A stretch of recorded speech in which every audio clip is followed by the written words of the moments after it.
Welcome, Wapham crew, new listeners, guys, gals, ghouls, whoever may be listening beyond the omniverse this evening. Secure your tinfoil hats, buckle down tight, and hold on loosely as we soar over the rocky tops of the La Platas on a rocky mountain high, get sucked into the vortex of the Four Corners, and settle down snugly at mile marker 420 in colorful Colorado. It is Saturday, March 18th, Sunday, March 19th for those of you across the pond and beyond. Good morning, good afternoon, and good evening to you, and thank you so much for listening to us on We Are Paradox Media's Late Night in the Rockies. I'm your host, TessaTNT, and we are broadcasting live from the Mile High Clubhouse tonight. I hope you guys are having an epic weekend so far. It's been getting warm, then getting cold, then getting warm, so it's kind of like a ping-pong battle of Mother Nature. If you're listening right now and you're on any certain place, Facebook, Twitch, anywhere you might be, just let me know how the sound is sounding. So if you're listening to us live right now, you may be listening to us on KPNL Radio, which you can find on KPNL Radio at kpnl-db.com. You may also be listening to us live on eTalk Radio, which you can find on etalk.tv/radio, as well as Facebook, YouTube. We're also on Spreaker under We Are Paradox Media. If you want to listen to us in your free time, whether you're working it or working out, make sure you look us up under We Are Paradox Media at Spreaker, Twitter, Spotify, Apple Podcasts, Google Podcasts, iTunes, iHeartRadio, CastBox, Tumblr, SoundCloud, TuneIn Radio, Deezer, Podcast Addict, Podcast Chaser, and Podvine. Still working on the Amazon, but we'll get that going. If you don't mind, mosey on over to our YouTube channel under We Are Paradox Media. Like any video that you've listened to or watched, and please leave us any comments, whether good or bad. We need to know what's going on, so that way we can fix it in the future. So I have a treat for all my guys and gals out there. Tonight we will be talking to and getting to know Miss Mary Bassett. And she is a very well-known psychic. She does her readings by channeling energy to provide her clients with messages that encourage spiritual growth, spiritual awakening, as well as healing. Through automatic writing, Mary channels her guides as well as guides of those she is reading. Mary also draws spirits from across the veil to provide messages for her clients. And Mama's Mary purpose in her spiritual work is to raise the vibration of the universe one pulse at a time. Welcome, Mary, and thank you so much. And I hope I said your last name correctly this time. Yeah, you're good. How are you guys doing tonight? Good. Hanging in there. So, you said it's not so bad there, like the snow comes and goes, but I don't know, there's a lot of places that are getting buried on the East Coast as well as West Coast and beyond. Yeah, it's been a crazy day, and it has. It's snowed heavily, then it stopped. So luckily we haven't gotten I would say probably 3 inches of snow, but we haven't been buried by any means. A couple of weeks ago we were, but thank God not today. Yeah, I was amazed because it's been so deep, and I've been shoveling the girl I caretake for. I've shoveled her sidewalk several times and put some salt down and stuff, and then now, like, you can see the grass and where the grass is going to be growing, and it's insane. Like, I think it's because of the rain that came in. Everything's melted off, and I don't know, the snow's on the mountains, but, you know, and there's little berms here and there, but otherwise there's grass. Hope for the future. So on the 20th, I believe, yeah, that's the first day of spring. I can't wait. I'm so over winter. Yeah, me too. I'm looking forward for it to be actually warm again and stay warm. For sure, definitely. Yeah, I'm not quite ready for summer, but yes, some warm weather. Like the last couple times I've gone out, haven't had to wear a jacket, so that's been perfect. So now, how warm does it get where you are? I believe we got up into like the 60s, but for us that's pretty warm. Right now it's 60 degrees inside. It says it's 61.9 degrees outside. So, what's going on with that? Why is it colder in here? That's weird.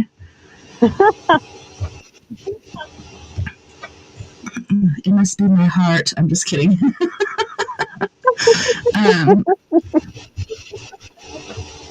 No, but it was funny too because things were cooling down, weather seemed like it was getting better. There was a troop load of robins when I went to pick up my daughter early from school one day. I'm trying to remember what day that was, but that was about a month ago. I'm like, look at those robins. Like, that's a sure sign of spring. That very night, there was a horrific storm, and I was like so worried about the robins. I was like, I wonder what happened to them. I hope they're okay. Yeah, I'm sure they all cover. Yeah, and there's other birds. Like I freaked one out today. It was out on the mulberry bush out here, and I started chirping at it. And at first it's watching me, and then it flew away. But yeah, more and more birds are coming back, so that's definitely a good sign. It is. Yeah, I have a parrot. He never goes away. He just squawks all the time and makes a lot of noise. What kind of parrot is he? He is a kayik, so he's a smaller parrot. Says a couple of words, but mostly he just likes to make noise. Yeah. I've always been intrigued by the African gray. They're so intelligent and so smart, and they don't have all the brilliant, bright colors, but I just love their attitude and fortitude, and I've always wanted one. They're highly intelligent birds. Originally, I wanted a kayik. I don't know if you've ever watched the YouTube video with, I think it's the bird's name is Penny, where the owner breaks the cage and she like cusses and swears at him the whole time and just cusses him out. Yeah. So hilarious. And I really just wanted a bird. Yes. Yeah. Yes. Exactly. It's hilarious. And Hobby won't swear like that. He says hi, Hobby. But I got goals. Yeah. You're like, please watch your language around the bird. Yeah, we had to quit having birds for a while because we had a cat that kept killing our birds, and luckily it wasn't parrots, it was little budgies, which was still really sad. But yeah, we've taken a break from birds, but I love birds. I love all animals, but that's my goal, is to get an African gray. Hopefully that works out, but we'll see. So last time we spoke, you were getting into like the hypnotherapy, and you were taking people in to volunteer to get hypnotized. How's that been going for you? That has actually like broke out and just insanely and crazy. Right after our interview, the head of MUFON from Michigan, he approached me and he wanted to know for MUFON. So I've actually started doing regressions with ET experiencers, which has turned into a big thing, So now I'm speaking at UFO conventions, MUFON conventions, and I actually have a new podcast out, the Voices of Contact, where I'm taking my regressions that I've done, and I have a panel of experiencers who, give their opinion of what they experienced themselves along with what they think the experience is.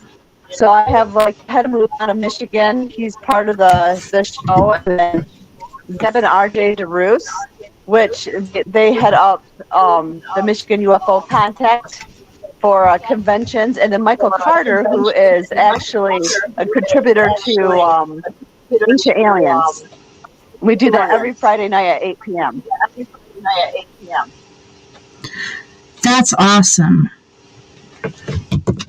So I know you can't share like individual experiences, but have you found some interesting information from people that are like memories that are regressed or that they're not supposed to remember because of whatever the aliens did to them or whatnot, but then you're able to help them withdraw? Yeah, and usually it's always a really positive experience. One of my latest ones, she just wanted to explore some things that happened when she was a child, and it was amazing because you can always tell when someone goes deep because her whole voice changed. It didn't matter if she was in her mid 50s. When she was being regressed, she was a 7-year-old. Super cool. And then when I tapped into the higher self to get more answers, literally she channeled a Palladian. So it wasn't just her higher self; it was the ET being that was connected to her and helping her that came through and gave messages. I had a couple today. I did, and again, ET came in to give them their messages, and a lot of it is just, some of them have a memory of seeing a craft or they had a dream. And so it's all about, tapping into what they remember and taking it just a step further to see what actually happened. And they're always surprised. Like the one girl, probably about a month and a half ago, she wanted to explore a time where she saw with her cousin a craft that was actually in the field.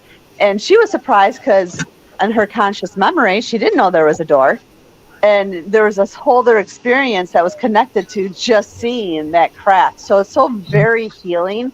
I think a lot of times people get the stigma that it's fear-based or something bad happened, and when you can regress and actually see what happened, it's not as bad as what people think they are. Um, Last week, literally did a regression with a woman who wanted to explore why she remembered having her experience, but a month after that, she had no leads for a month straight. Wanted to know why. She wanted to know what they did to her. And so through the regression, it actually came out that she had thyroid. He had come in and they healed it. They took away the cancer. And she said, and when she came out of it, she's like, that's the weirdest thing. She goes, because we were working on medication, then all of a sudden, I didn't need to. It was gone. That's awesome. I remember when my mentor Kat, and she's the one that taught me about stones and doing energy field of protection and things like that. She had cancer that stemmed from her liver, and then it metastasized. It like went everywhere. And she's like, if I could just see one of those green alien orbs or something. Supposedly those are healing, and she was really hoping for something like that, but nothing like that ever happened. So that was pretty much a bummer. But yeah, she's the first one I heard that about too, and I was like, wow, these different orbs and stuff have different healing properties. So I guess the green ones are the good ones. I'm sure there's different colors too that go along with that, but yeah, that to me was pretty interesting. Yeah, that I've never heard of that, but I totally believe it. And I now do Zoom ones, the Zoom regressions, if anybody's ever interested. At first, I wouldn't do them only because I was new and I wanted to exactly know what I was working with and what I was dealing with. But I took extra classes. MUFON sent me to classes specifically for different kind of regressions, and so I've started to do Zoom ones because I've had people from like South Carolina, Canada. A gentleman came. Actually, had to have been a long drive, but he came to my house from Canada today to do a regression. But sometimes it's easier for people who are far away to just do it through Zoom. And I've gotten the same results, so it works. But yeah, that is unfortunate about your friend, and I think that's a good thing about regression too. Is when you have those kind of ailments, working through the regression, go in at a deep cell level and heal a lot of issues that you already have. It's sort of like self healing and subconscious healing, ailments that don't serve you whatsoever. Yeah, you're kind of breaking up. So I don't know if you have a picture or whatever for if you turn the camera off, but if you feel like you need to because your sound is kind of breaking up, feel free to do so. But yeah, so that's another question I had as far as regression and hypnotherapy. Have you had anything like that come up for past life? Because I know people believe in curses of the family, etc., and then through like past life healing or realizing different traumas that may have followed them to this lifetime, then they can heal. Yeah, I have. And we've dealt with the hexes type thing. One of my favorites was a woman I worked with, and in a past life, she had actually passed away as a slave, and she had gotten hit in the back of the head, and that's how she passed. Well, in this life, she has severe pain for over 20 years in her neck and her shoulders. And so we did a lot of healing work on releasing that past life and cutting the cords to it. And then she messaged me about a week after her regression, and she was completely shocked because she was driving, and she's like, all of a sudden, I felt a pop, and my neck doesn't hurt anymore. It's gone. The pain's gone. So and I always say it's not me doing the healing. I'm the facilitator. It's the person actually doing the healing on themselves, but she hasn't had the pain since. And so you do carry a lot of things, whether it's trauma, guilt, past pains, family trauma. You carry that with you through lifetimes until you resolve it and heal it. Definitely.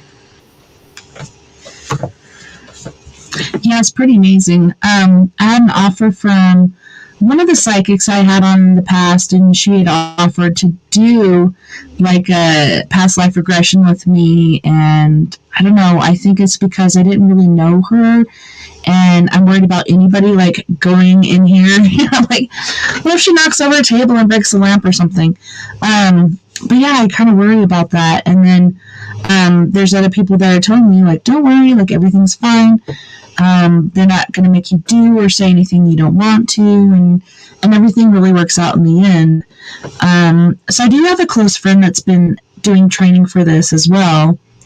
I'm hoping he might be able to help me, but yeah, I think that'd be so interesting because I've known different people that have done past life regression and learned about their different lives, and to me that's just very intriguing to learn, who you were before, male, female, or mother, daughter, or son, or whatever you may be.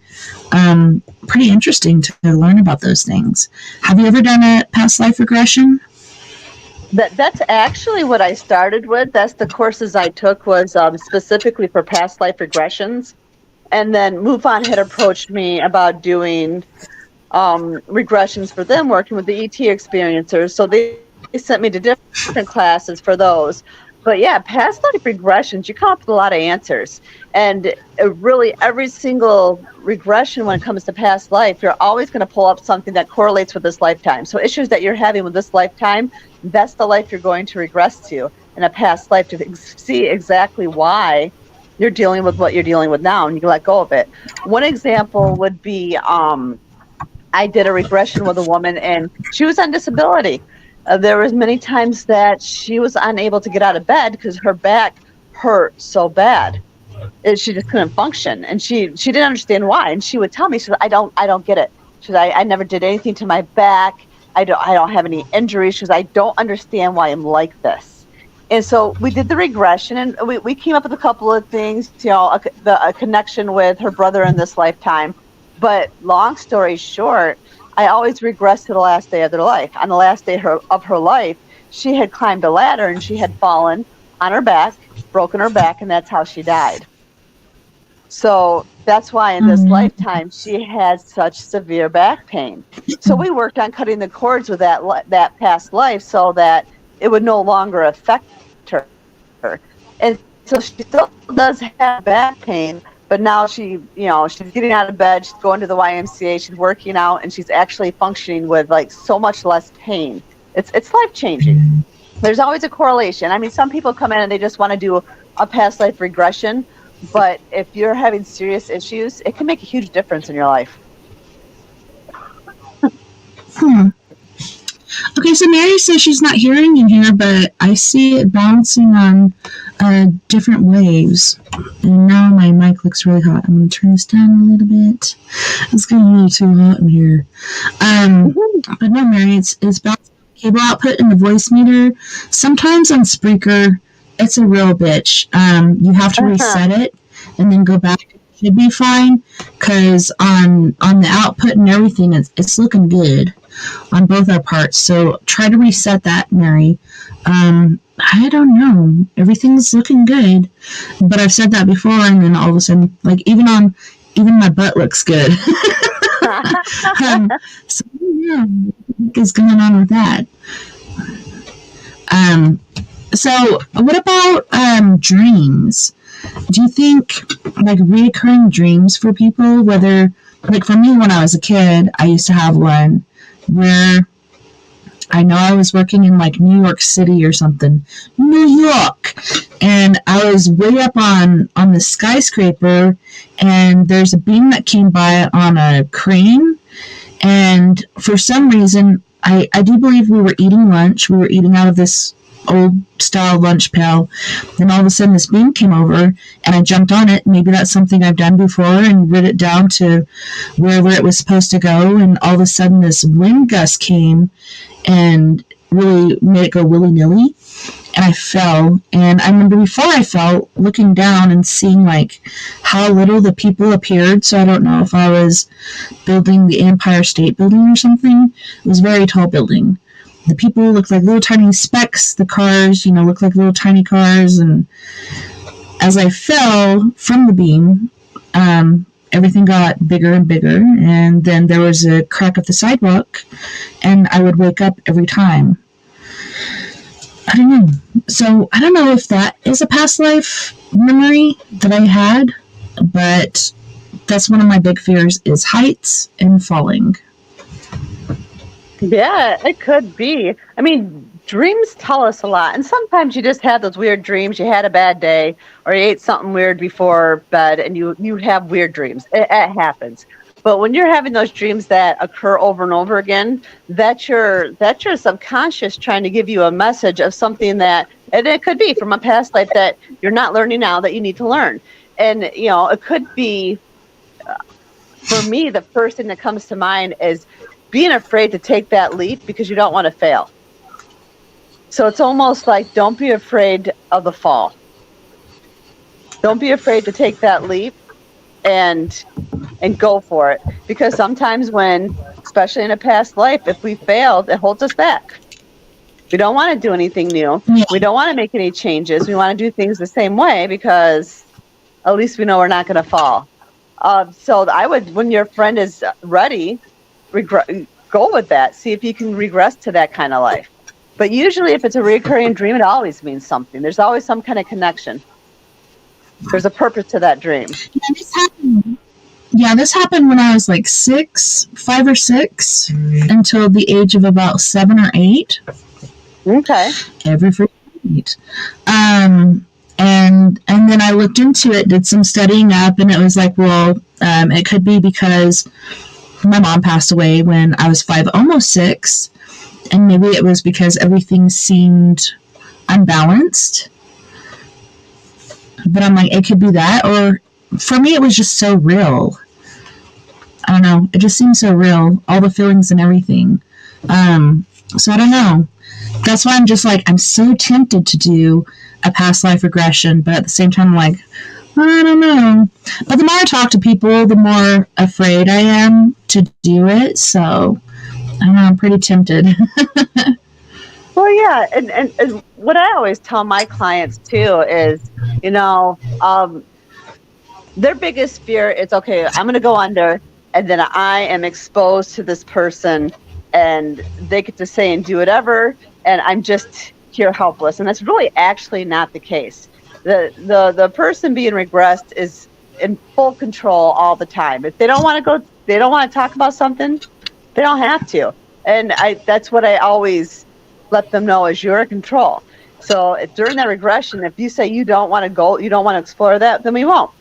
And and then I always give keys and cues as well, that you have to remember you're not experiencing this, you're just observing. You're not going through it again. You're just observing so you can report it to me, and that's it. You're just watching. Because especially if they're regressing, more than just a past life, and they're going through an experience or something that they did that was traumatic, they really don't want to experience it again. Observing it's different. But remember that you're always in control. You are. Yes. I'm just letting Mary know. I thought I did this earlier, but yeah, reset Spreaker. Sometimes I wonder why I pay for that. But yeah, definitely, that's a good thing to let people know, because when they're going through that, it can seem so real, and they think they're actually there, but you have to remind them, no, you're not actually there, you're just observing this, and everything's okay. That's awesome. So, how long have you been doing this now? Gosh, almost a year and a half. I think I started the process November of 2021.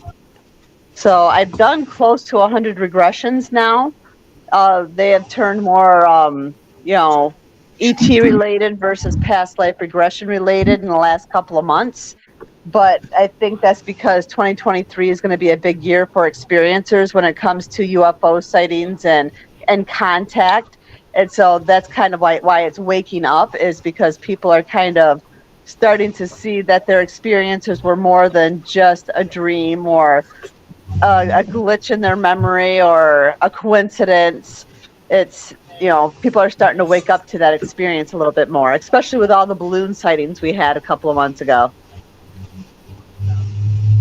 Oh, yes. Okay, so the one from China, and then the other ones that people don't, they're not aware where it came from. And then there was a report from a family that said, oh, well, there was a balloon that we lost from the birthday party. I don't think that's what that was. And then when I was posting news, because I like to share, like, hey, this is what I saw, what do you think? And then my friend Travis from Alberta, he's like, don't post stuff like this because people will believe it. And I was like, what did I post that? And I was just saying, it could have been this. It wasn't saying it is this. It could have been. So I don't know. I think it's good to observe all the options and weigh it. We all have that internal flux, I believe, where good, bad, yay, nay, whatever, like we can decipher it for ourselves, no matter what they're telling it is. Like, we can decipher between what's true and what's not. So I just like to share information. But yeah, I didn't take that post down, even though he wanted me to. But yeah, I just think people should know. Like, it could have been this. But could these things that were smaller and didn't seem to have any sort of propulsion system or whatnot be ETs? I know there's been tons. Yeah, I honestly don't think it was ET related. And I actually don't think it was a private balloon that was released. There's more to it, and I don't think we're never going to know the real story. Okay, because the reality is, if it's ET, let's be realistic. They do not need to send a balloon to watch us. Like, their capabilities and their technology, it surpasses us so far. They are not going to send balloons to come watch us. Those are not ET. But was it an unidentified object? I think so. And the government's never going to tell us what it is, and that is what it is. And the story with that is, the one they shot down over Lake Huron in Michigan. We were on our way to Craig's Cruisers for my daughter's birthday, and I'm looking up into the sky. I'm like, what the hell is that? I'm like, that's a balloon. And my daughter's she's like, no, it's not. I'm like, it is, Lily. Take a picture with my phone. And by the time she was done arguing, we still got a picture, but it was a balloon because it was just floating. And I remember thinking to myself that day on the way home, wouldn't that be the craziest shit if when we got home and turned on the news, they shot a balloon down? And they did. So I'm pretty sure the balloon I got a picture of was that balloon. Craziest thing. $100,000 window. Yeah. Well, it's scary times, so people complain when the government doesn't do anything, and then people complain when they do. It's like damned if you do, damned if you don't. But yeah, I think better safe than sorry. You never know. Yeah, that's funny. It's a weird story, but yeah, I don't necessarily think those are ET. I think there's more to it than just being a balloon, but. Yeah, I don't think we won't ever know the real story, and it doesn't really matter in the end. It doesn't change anything. I remember channeling ET back right before COVID hit, and it was one of my first experiences, and actually got me into wanting to explore more extraterrestrial, ideals. And in that channeling, the ET showed me that 2023 was going to be a very important year, and we were going to have experiences like it seemed like we were being invaded, or it could have been a UFO craft, and the government was going to leak it to let us know so that people would start believing. So that actually just kind of coincided with what I channeled, where I don't think it was necessarily actually ET. It was just being presented so people might get that idea in their head. Yeah. So for me, my first, I always believed in UFOs because my dad did. But my first experience was when I was pregnant with my son, and we were out on tribal land. That's where they'd have the motorcycle rally every year. And the kids have to leave at a certain hour because, tits and ass come out at a certain time. So, the kids evacuate. So I'm taking the kids home, and my daughter's in the back seat. I'm driving my 72 Grand Torino, and she's like, Mom, there's this light. It keeps following us. And I'm like, well, sissy, I can't look at it right now because I'm driving. And so, I need to pay attention to it, but here pretty soon I can get out and I can look at what's going on. And once I hit the stop sign, I opened the door and got out, and she's like, oh my God, what are you doing? Like, I'm going to get abducted or something. I'm like, I'm getting out and looking, like you said. And there it was, it looked like it was this big because it was about 50 feet up. But it looked like this big, and it was like an orangish yellow color. And it looked like, it was moving or vibrating or whatever, these different colors, orange and yellow. And then I believe it was months later, I had my son, and a boy in our community had gone missing, Dylan Redwine. I don't know if you've heard of him. But I'm sitting there breastfeeding my son, and I'm thinking, if my son ever went missing, I'd want anybody and everybody to stop what they're doing and help. And I felt so bad because, I have this little infant baby that depends on me, and I can't just take him out into the cold. And so I missed out on a lot of that, but I got to do some paranormal investigating and stuff like that afterwards, and we got a lot of answers from Dylan. But that very night, I'm just looking out the back sliding glass door. Now it's 3 windows because we've remodeled, but I see this orb. It's the same one, but it's bigger, and it's going at a slow walking pace down the fence line, and it looks like it's liquid hot magma inside a sphere. It's yellow, orange, and red, kind of like fire contained in this ball. And I'm trying to take a picture, and this is back when it's a flip phone and you're trying to get to your camera thing, and I can't make it work. So I call the family over, and I'm like, you guys, you gotta look at this. And they all saw it. The funny thing was, me and Kenzie and Nova saw the same thing, the ball with the colors in it, the yellow, red, and orange. Vern saw a sphere with a very big bat, flapping its wings at a very slow rate of speed. I'm like, what kind of stealth shield is that? that isn't even realistic. But it was funny to me how we all saw different things. Like me and the girls saw one thing, and he saw that. And sometimes it's the perception and reality and where you're at vibrationally and what you connect with too. Because I've done regressions where just this last week, she wanted to explore when she was a child. She wouldn't want to go to bed because in her closet she would see a goofy looking figure, and at first I thought she meant like just a weird looking figure, right? And she's like, no, like the dog Goofy. She was, and she was, and she's like, I like Scooby Doo. I didn't even like Goofy, so I don't even know what that was about.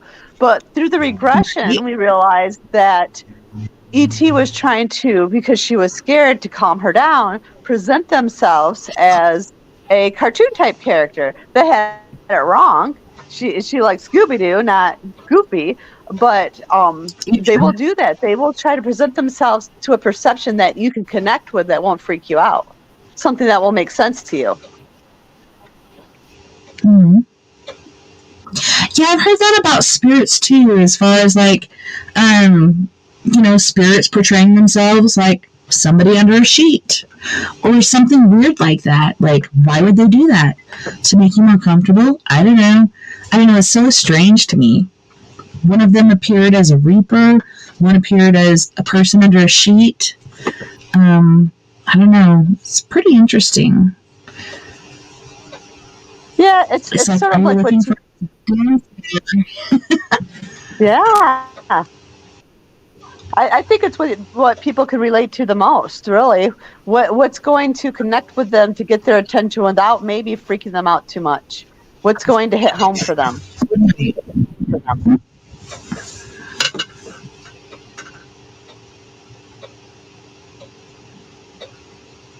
So as a child or whatnot, did you have anything like this going on? Like, did you have hauntings? Did you witness spirits? Like, how did you realize that you had a gift? It took me a long time to realize I had a gift. I grew up in a haunted house, and I remember being 3 years old and freaking out, my brother trying to calm me down because I knew the monsters were going to be coming up the stairs. And about 3 a.m. every single morning, I would hear, footsteps up the stairs and something walking into the closet. I didn't understand that. Like one time, though, I did get him caught trying to sneak out with his girlfriend because I started screaming after he calmed me down and rocks hit the window because I thought it was the ghost. Poor guy. He was just trying to get some game, and I ruined it for him. But, growing up, I always heard people call my names and talking to me. A lot of times I thought it was my parents and then realized it wasn't. But I didn't look too much into it. But it never, when I was younger, it scared me. As I got older, it didn't bother me. I did have people who'd come into the house and stay the night and never come back. But I don't really know why, because the house, it never really did anything other than make weird noises. That was it. Sometimes you'd hear voices and knocks and thuds, but like any like jump scares, like really reaching out and like touching your feet at night while you're sleeping, nothing like that happened as far as I know. But as I got into my young teens, I got my first tarot deck, and I realized the reason I was hearing the voices was because I could communicate with spirit.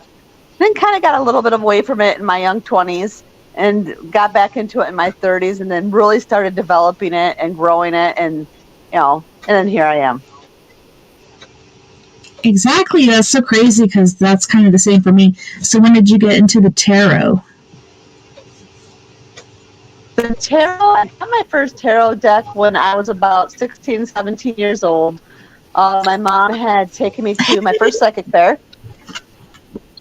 Yeah, and it was so funny because she tried getting me to get a reading from a psychic, and there was no way in hell I was going to get a reading from that psychic because I did not want my mom to know all the stuff that I had been doing that I should not be doing.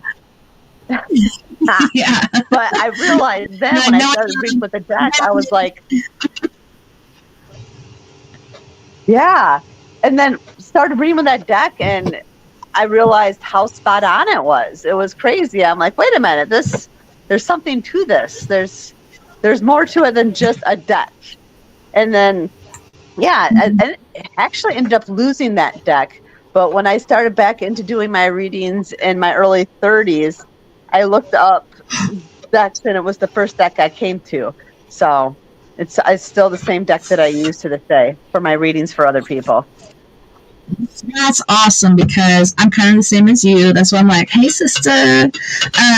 But yeah, like, I talked to my friend Cindy about this, and she would read tarot cards, and she's like, well, try this deck. And I tried it, and I loved it so much. And then we went to this place that sold dresses and cards and everything. Backstory, guy was a pervert, had cameras in the dressing room.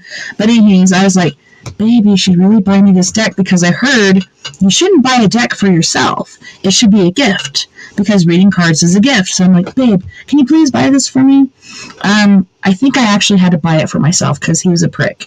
But it was the Navigator's Tarot of Mystic Sea.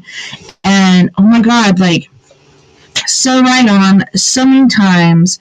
Even like, I did a, what do you call it, like an example reading for my first daughter's dad, and I was like, but this is just an example because it was so fucked up, but come to find out, like, all that shit was true. And yeah, my little brother got out of jail the same time I went to Arkansas after being in the Marine Corps, and he just went totally psychotic, and he started, like, I threw my cards at him up the stairs. They stayed in the deck, hit him in the head, then it was like, they fell everywhere. It was like pretty mystic to me. I was like, holy shit, how did it stay together all that way? And then it did this, but then he started picking up and ripping them. And so I took electrical tape and I taped the ones he ripped up. But he continued to stalk me through the house throughout the night, which was really freaky. But I used them after that. They still worked. Oh my gosh, these cards were so amazing. And then I've tried different decks because people have gifted me different decks, like the Oracles deck and so many different decks. None of them work the same. And so then I was talking to my brother about this. He was like, will you give me a reading? I'm like, I don't have the deck I need to give you a proper reading. And then he bought me the deck, and then my best friend Mia, she bought me the book, like the big book, not the book that comes with it. And yeah, so now I'm using the same deck. So it's funny how we find something that works for us, and then we still use it, like, in the end, because it's the one. Yeah, it's the right fit, and it is the way it works. And I found too that, like, if I take more than one deck to me, because like when I go to my events, I don't have to read from my tarot deck. The way I channel is automatic writing, so that's where I get a lot of my messages. But I usually pull the cards out for validation when I'm done. But I have found too, if I take more than one deck,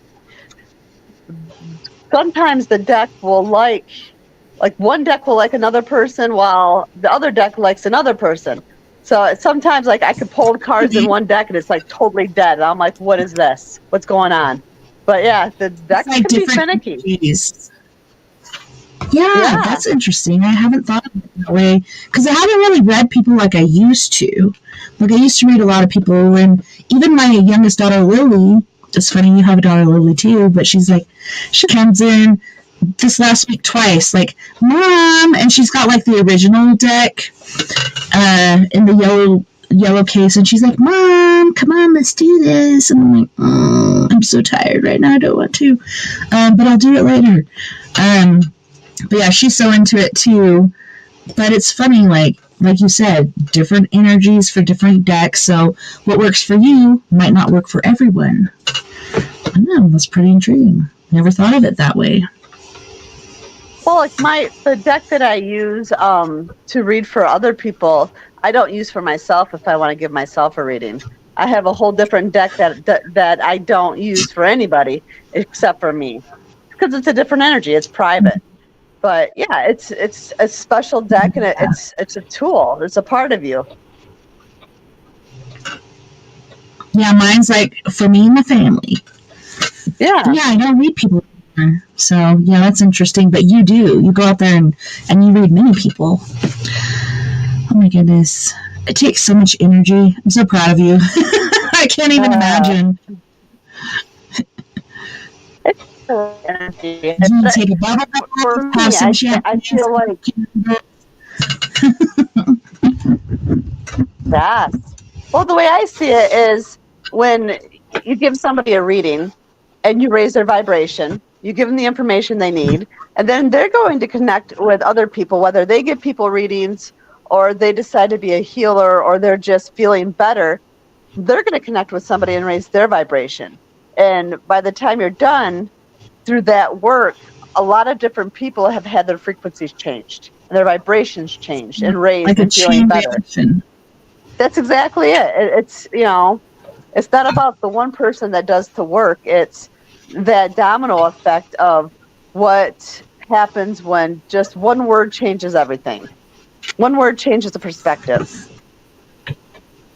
The perception's reality. So maybe sometimes perceptions need to be changed, and if enough are, then it shifts the energy of the world. That's awesome. You're changing lives, sister. I'm proud of you. And you've come so far. And yeah, so when did you first realize that this is the path you needed to take? These are the things you need to do. And then everything just seems to be like working, like kind of like Legos in a row. It took me a while to allow the drive to take in. And I think that's just the human part of me. I had started doing readings initially in my early 30s, and I was doing them online because I was a chicken shit. So I didn't have the guts to sit across from somebody and give a reading, right? Did great online. Yeah. That was perfect. And then the more I meditated, the more I did my spiritual work, I finally got a hold of a store and I said, okay, look, what do I need to do to come read at your store? And so it was simple, just come read for her and the other people in the store. And so I started reading at the store and doing a couple of events. Didn't really get out of it per se, but I wasn't all in. I would go when I could, but life happens. I have kids, husband, all that jazz. But, the last couple of years, it's just been this inner drive that nothing can stop me. It's a passion. It has to be done. There's work that needs to be done, and that's the most important thing. I work a full-time job. The point of the podcast is to get messages out there for people who are experiencers so they know that they're not alone. Maybe it's a trigger. Maybe they'll get help from somebody. The readings, it's all about connecting with people and helping. And I just that's my prayer set every single morning when I do my rituals is I'm here to serve the universe. You just send me who you need to for the day, and I'm here to serve, and I'll help whoever I need to help.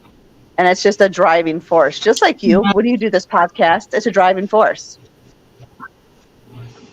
Yeah, and it's so funny how it works. It's not like I planned to do this, but then, somebody brought you into it. Like for me, somebody brought me into this.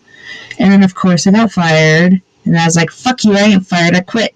And then I took a little break, a little hiatus, and doing it again because I love it. And I think it's important to share this information because I don't want people to feel alone.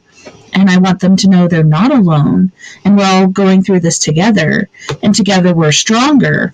But for sure, like, I don't know. Like, you get these different things happening. Like last night with door dashing.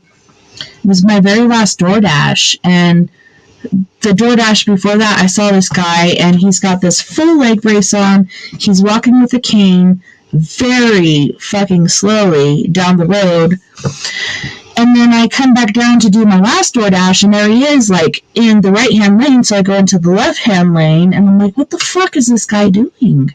But I know he needs help, and I think he's kind of calling out for help, not just, like, doing it literally, but here I am in the fucking lane, somebody pay attention, and did the DoorDash. That was my very last one. I could have gone longer, but I was like, no, I need to go home. if I see this guy on the way home, I'm going to flip around and I'm going to help him. And I see him, I'm like, fuck. I go through the intersection, and then it's a major intersection of two highways meeting. Flipped around, came back, and I had to call out to him like 3 times because he, I don't know, right before I got to him, I guess, the people from Denny's, okay, guess what? This place has an address of 666.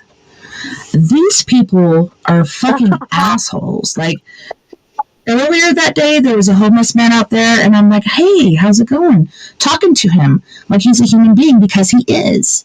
And people don't treat homeless people like that. They ignore him. No eye contact. Don't talk to him. Talk to him. Say hello. Hey, how's your day? You know? Yeah. So I had to take a breath on that one because it made me cramped. And you should have seen his face. It lit up, and he's like, I'm good. How are you? And then later on, he saw me come back again, and he felt like it was safe to come in. And when he came in, the guy talked to me, and then he talked to the guy that came in after him. And if I weren't on the clock at the time door dashing, I should have done it anyways. And I really kicked myself for not. But, like, why aren't you talking to this guy? Like, he's a human being. Maybe he wants a fucking cup of coffee or something. But you're going to ask the guy behind him and just ignore this guy like he doesn't exist? It pissed me off so bad. And then with this guy that I'm talking about with the last dash, it's like, hey. And finally he heard me, and I was like, hey, do you need a ride? And he's like, yeah, I do. And he comes gimping over. It takes a while. I got the heater cranking. He finally gets in there, has to push the seat back, and I'm like, okay, where am I taking you? And he's like, I don't know. I'm like, fuck. Well, Applebee's stays up until 1 o'clock a.m., and then I know there's a Speedway, far side of town that stays open for a while. And he's like, well, I don't have Applebee's money. So, I don't know. So we went through the Applebee's parking lot, went back out, went over to Speedway, and I dropped him off there. And I only got 1 cash tip that day. I've only had 2 cash tips the whole time I've done this. And I'm like, here, this is the only cash tip I got today. It's only $2, but I hope it helps. And I don't know, poor guy, like, you could tell he just got out of the hospital, and he was totally clean. He wasn't drunk or anything. And he told me the people at Denny's, he didn't even make it up the driveway, and they're like, you better not fucking come in here. And I'm like, what the fuck is wrong with people? Like, don't you have a heart? There's an order that was multiplied times 2. I took the order. The other one probably sat there, and then the people that make money and could afford it ate it. They could have gave it to that guy outside, but I don't know. I don't think people will think the same as me. We just need to help each other. Everybody's going through a hard time. We all have different levels. Give the guy some food, some hot coffee, maybe some hot tea. I don't fucking care. Do something good. But they're just so hateful. It hurts my heart, and it really drained me. Like, I came home and I'm like, I need to go back and smoke. So I'm smoking my bowl, smoking my cigar, smoking my vape, whatever. I was just so drained because of the negativity. I'm like, I just don't get people. Why? Like, why do they have to be that way? I don't get it. Well, some people are heartless, and they're assholes. And I think that's why it's important. I think that's part of the vibration thing, is the more you can help people and raise the vibration, the more it tunes out that negativity and that darkness. Because people just don't care. They're tuned into their own little box, their own little circle, their own little world. That's all they care about. And sometimes their biggest worry is, and I'm probably guilty of this too. What's the biggest worry? What am I going to come home and cook for dinner? God, I hope nothing. I'd rather just order something. Yeah, I want to have that. Like, I'm bringing pizza or something that's instant. Oh, yeah. Oh. But, yeah, I can't imagine what it'd be like to be homeless and alone. I've been homeless before, and I don't know if that's why I can understand, but I don't think so. I just think my apathy or whatever. Like, I don't know.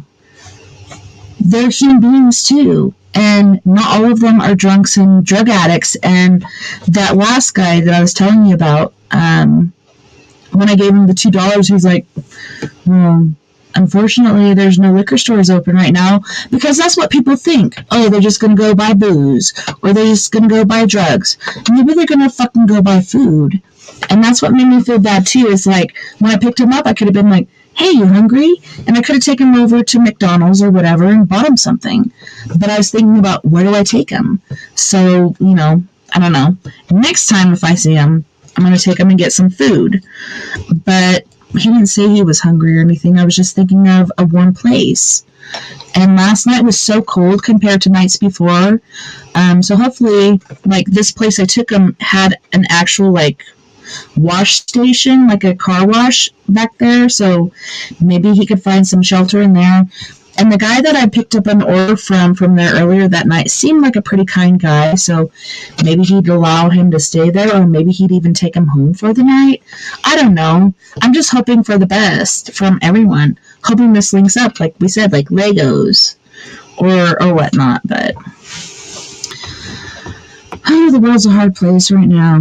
It's so much different than when we were growing up, really. It is, And before, and it's funny too. You hear about, all the attempts to make it better, but when you see the violence and all the other stuff, it just seems like it's getting worse. It is. It's bad. Like in California, they're like, oh, we're going to open up the streets where people can, park their vehicles and sleep there, and this and this and that and that. And then, all the hoity-toity people come out and they're like, you can't be here. Like all the Karens of the world. And then laws change because the Karens are bitching and whatever. Like, just stick to your laws and be like, no, this is not acceptable. Allow people to fucking sleep for a night. Do you know how important sleep is? So freaking important. If somebody can sleep for a night comfortably, that'd be awesome. And then let them go their merry way the next day. Don't camp there all the fucking time. I understand that.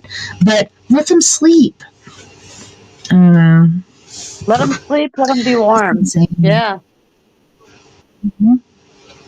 Yeah, my husband brought up to me a couple weeks ago, because we have oil rights that we have not staked for quite a while, so it's probably up in the millions. And he's like, what do you think about doing like a warm bus? So we'll go at night, we'll do a warm bus, and I'm like, the only thing is we'll need security, because we need somebody there to make sure nobody's pulling shenanigans on anybody else, because, in a bushel of apples, there's always one bad apple that can ruin the whole fucking thing. So we got to make sure there's somebody there to make sure everything goes okay. And he's like, yeah, of course, like, we're security, because that's us. We do a security firm. And so I was thinking last night on the way home, and I'm trying to pay attention to like deer or whatever crossing the road. But about the warm bus, I'm thinking like recliners, tables, warm soup, whatever the fuck that you can't get at night from anybody because everybody's selfish freaking assholes. Let's do that. And I'm like, I'm totally on board to do that. Like, let's do that. Because there's so many people in need. And like I said, that guy wasn't drunk or obliviated or anything. He was totally proper, totally good manners, whatever. His leg was jacked up. He had one shoe off and socks on the other foot. And you're not going to let that guy come in and get coffee? Denny's? Seriously, that really frustrated me. I was like, why? I don't understand it. Like, judgment. People judging each other. To me, it's just too much. It just really disheartened me. And really made me hate being a human. I'm like, what the fuck, dude? Humans are mean. I think that the more we could just have good hearts and just take care of people, we would be so better off. You can't watch the news. It's all negative. Yeah. Everything's horrible. And people listen to it and they feed off of it because, the drama buys. They buy into it because the hate and anger sells. Yeah. Yeah, we love dirty laundry. But no, I do every night watch the news because I need to keep like intact, like what the fuck is going on right now. And like I said, you decipher it for yourself. What's true, what's not, whatever.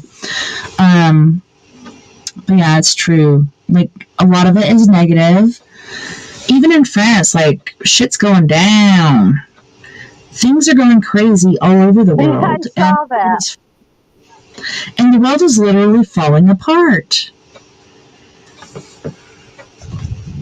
It is, but It's crazy. I think what's happening is sometimes it has to break down before it can build back up.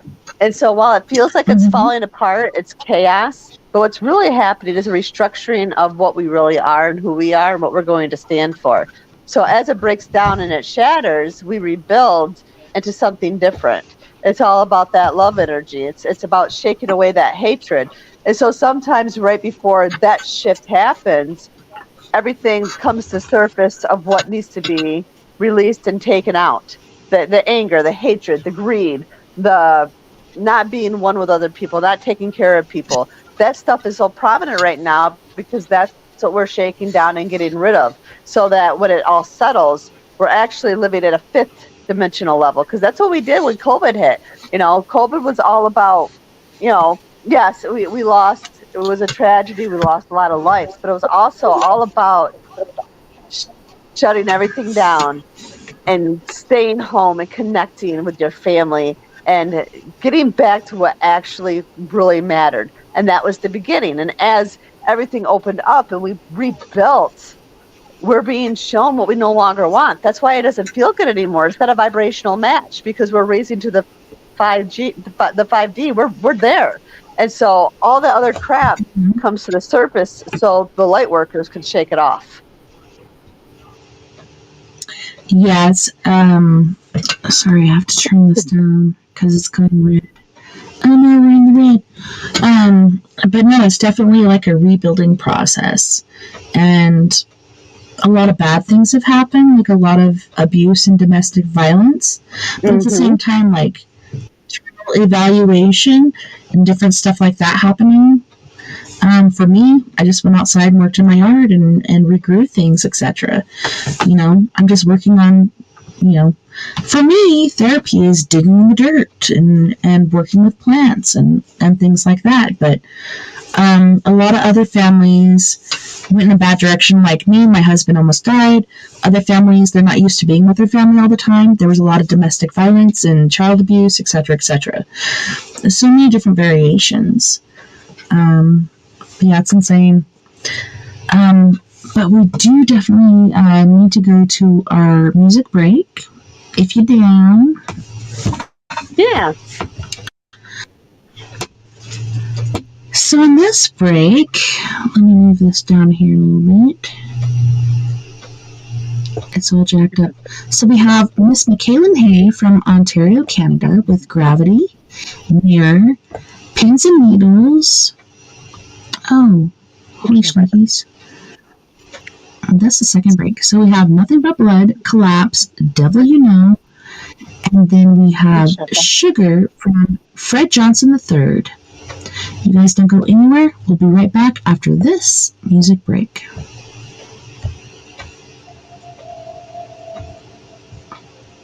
So this break is about 15 minutes long. If you need to get something to eat or drink, feel free to. Okay, I will do.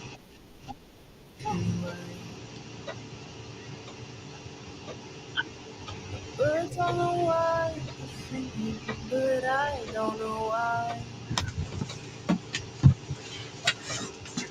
Why are roses hanging in the air? Standing straight up, blooming instead. Now that we're apart, there's nothing but blood in the heart.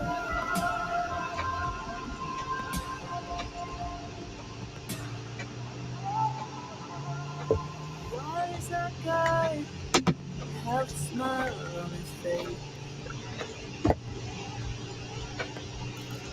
Why is the sun even shine in the day? Why are the headlines talking about us? Don't we all know what happened to us? Now that we're apart, there's nothing but blood in the heart.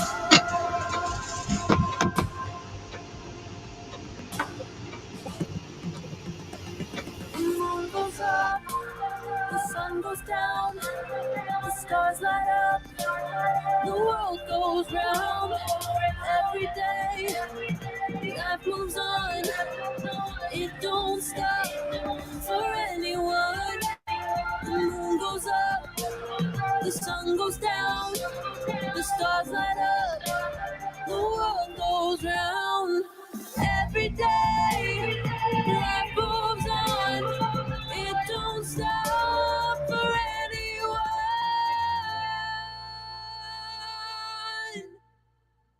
Now that we're apart, there's nothing.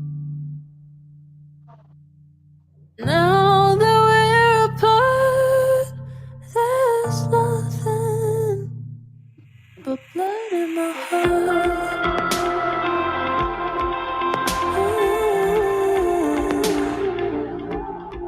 Blood in my heart.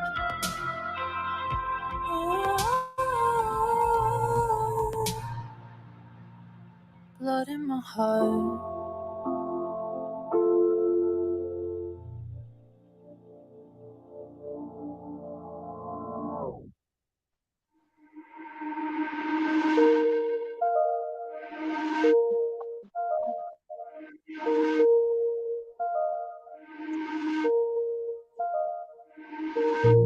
Saw you for the first time in a while, in a while. You seemed so surprised. I worked out a smile, out a smile, out a smile. Cause I've grown and I've changed. Yeah, we went separate ways. How come we're both back here?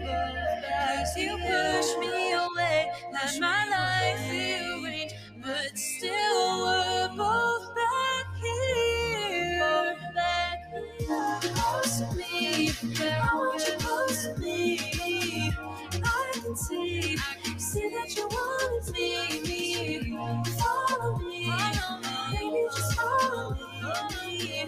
Trust me, baby, get close to me. You know how to make me lose all control. All control.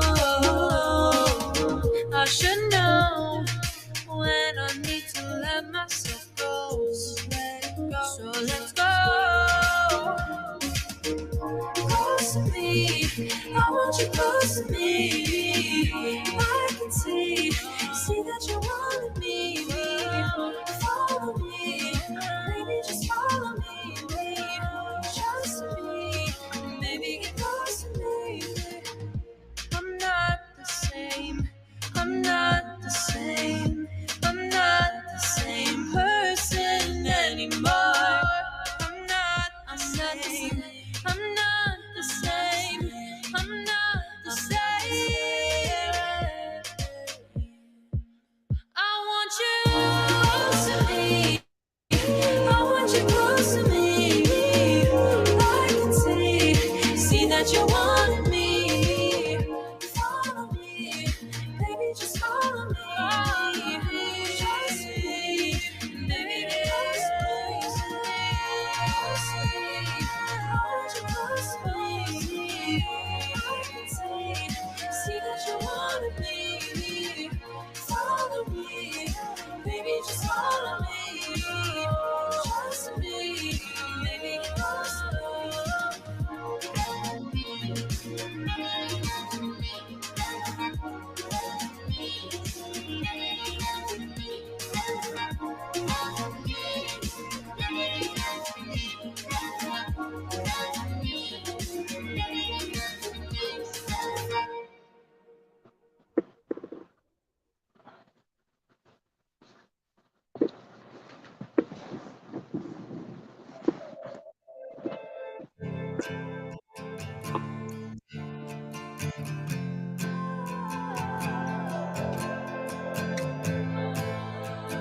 Where'd you go? You're running away. I know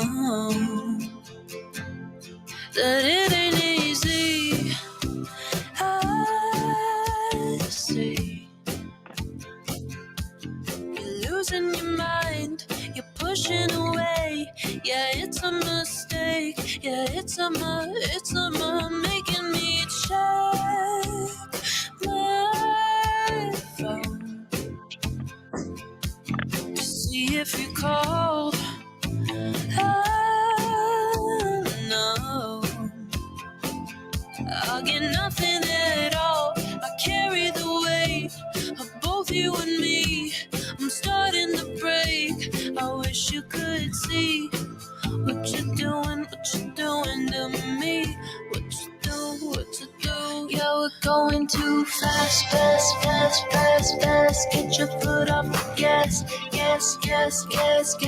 Yeah, we're gonna crash. How is this gonna last when we always collapse? Yeah, we're going too fast. Get your foot off the gas.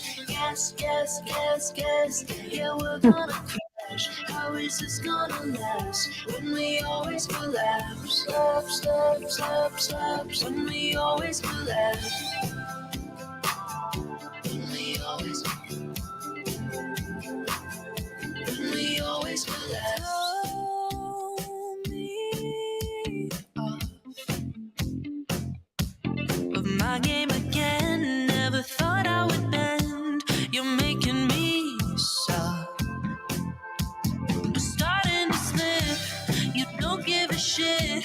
It's starting to hurt. I can't keep my grip. Yeah. Oh, I can see the end begin. I can see. Yeah, we're going too fast. Get your foot off the gas. Yeah, we're gonna crash. How is this gonna last when we always collapse? Stop. Yeah, we're going too fast. Get your foot off the gas. Yeah, we're gonna crash. How is this gonna last when we always collapse? Stop. When we always collapse. Oh, I can see the end begin. When we always collapse. Oh, I can see the end begin.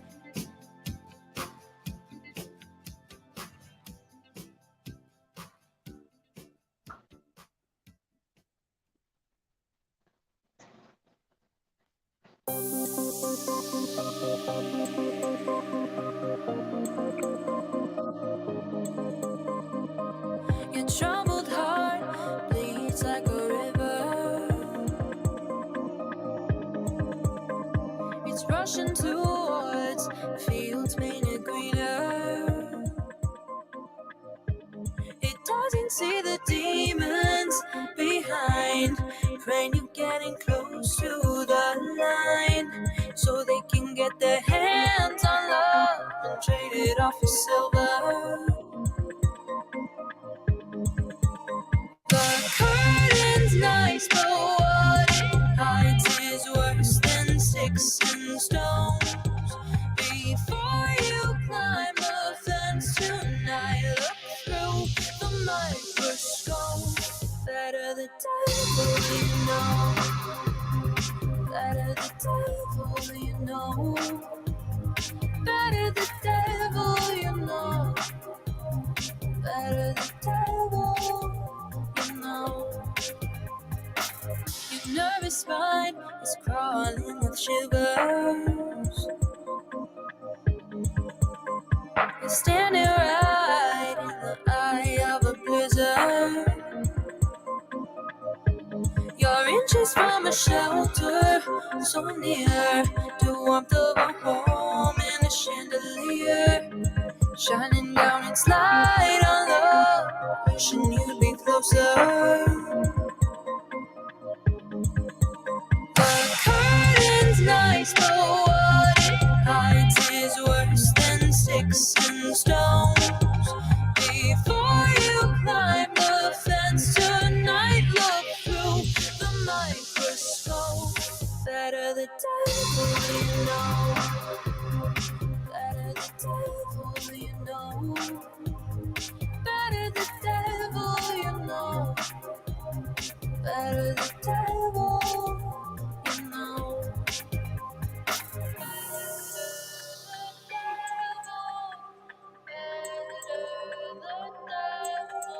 Before you climb the fence tonight, look through the microscope. Better the devil you know. Better the devil you know. Better the devil you know. Better the devil you know.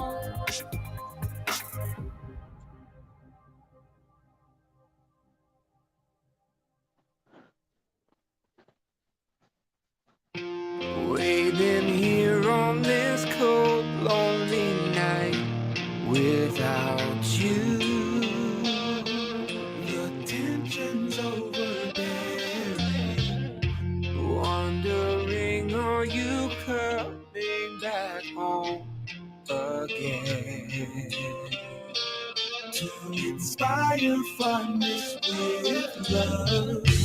Where did our love go wrong? My sugar.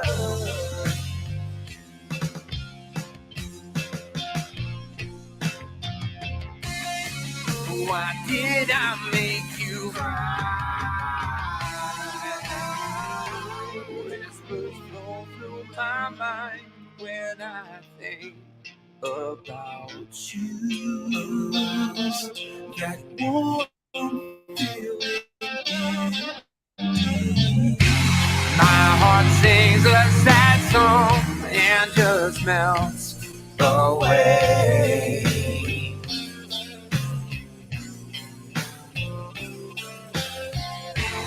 Please look into my eyes, my sugar.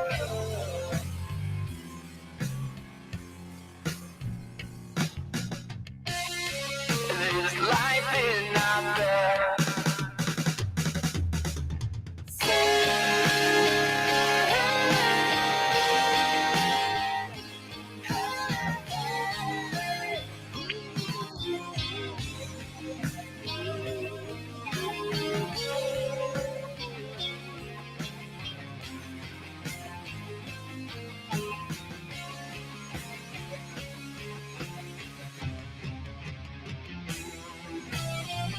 Until the sun doesn't shine anymore, I'll be there.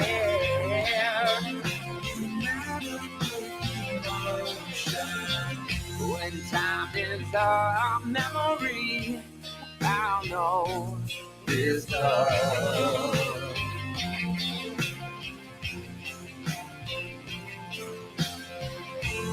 You will always be the one, my sugar.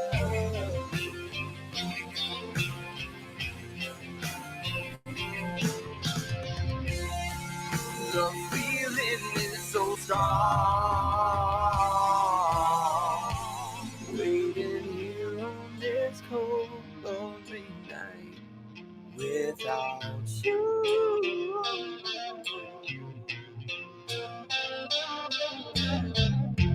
Where did our love go wrong? My sugar.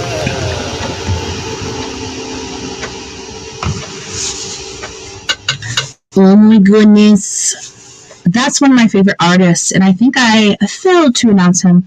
Fred Johnson III from Canyon County, California. He's amazing. I love his soul, his spirit, the music he makes.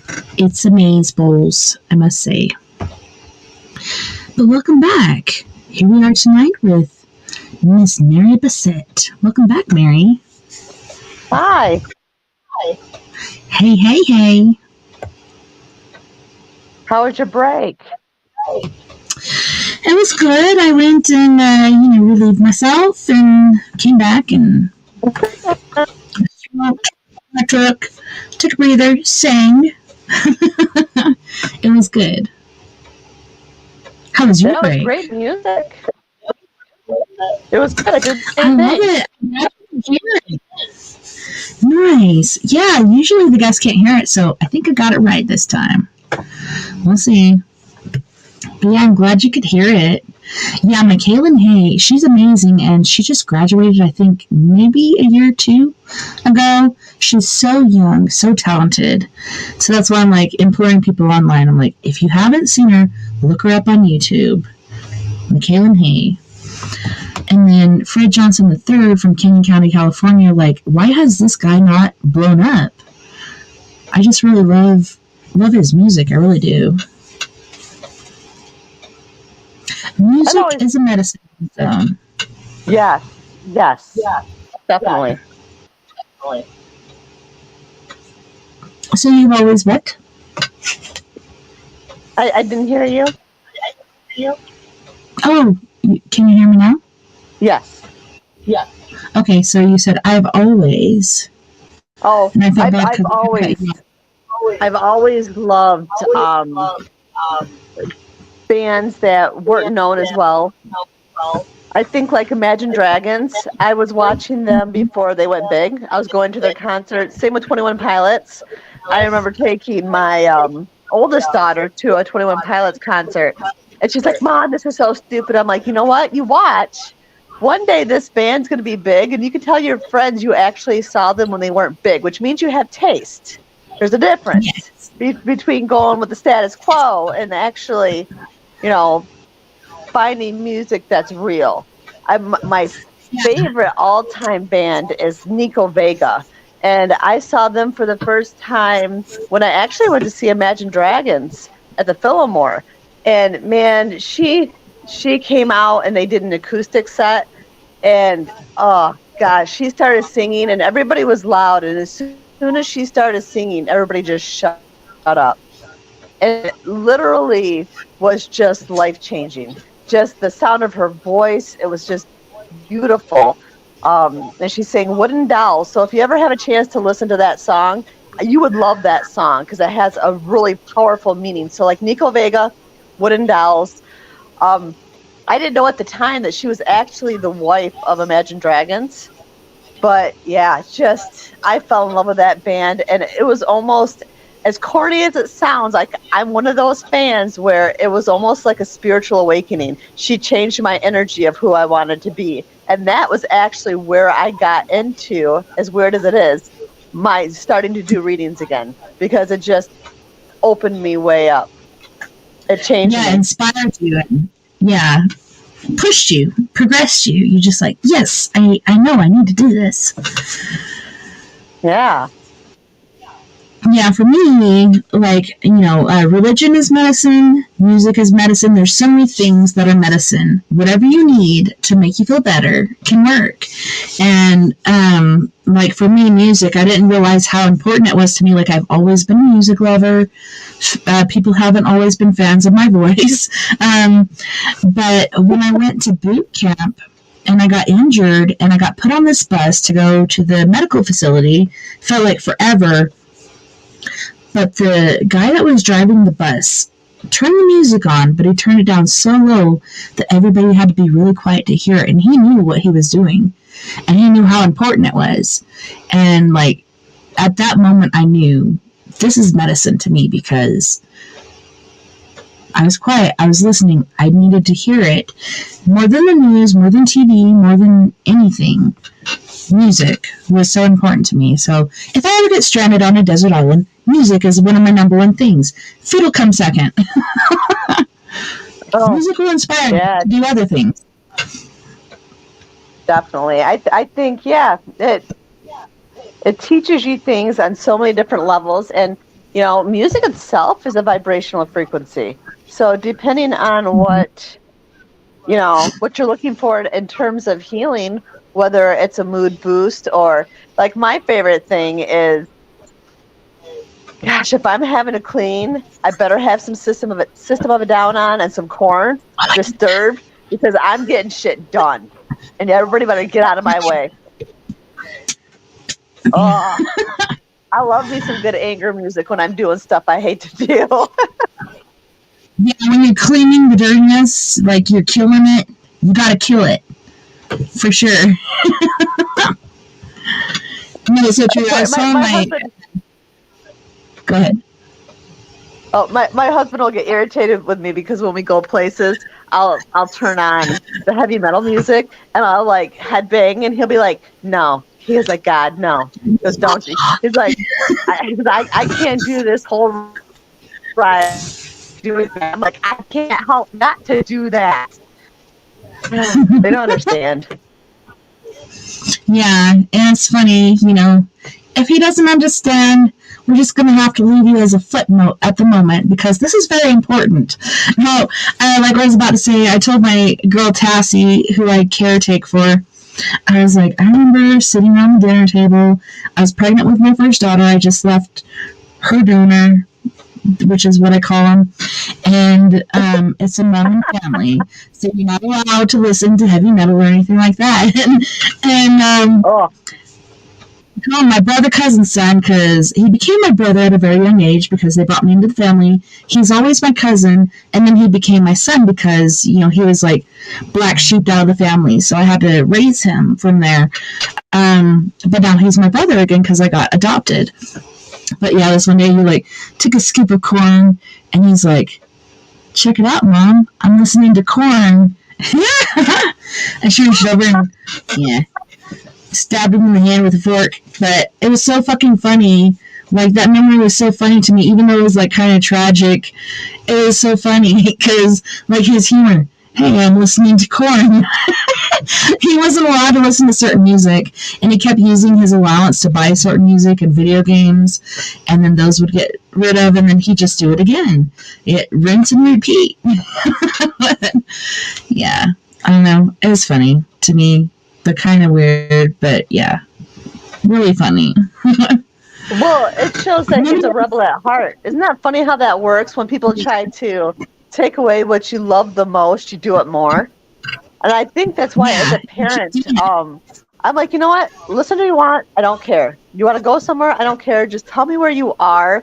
Because I was a rebel. And the more I was told no, you bet your ass I was going to be doing it because you told me no.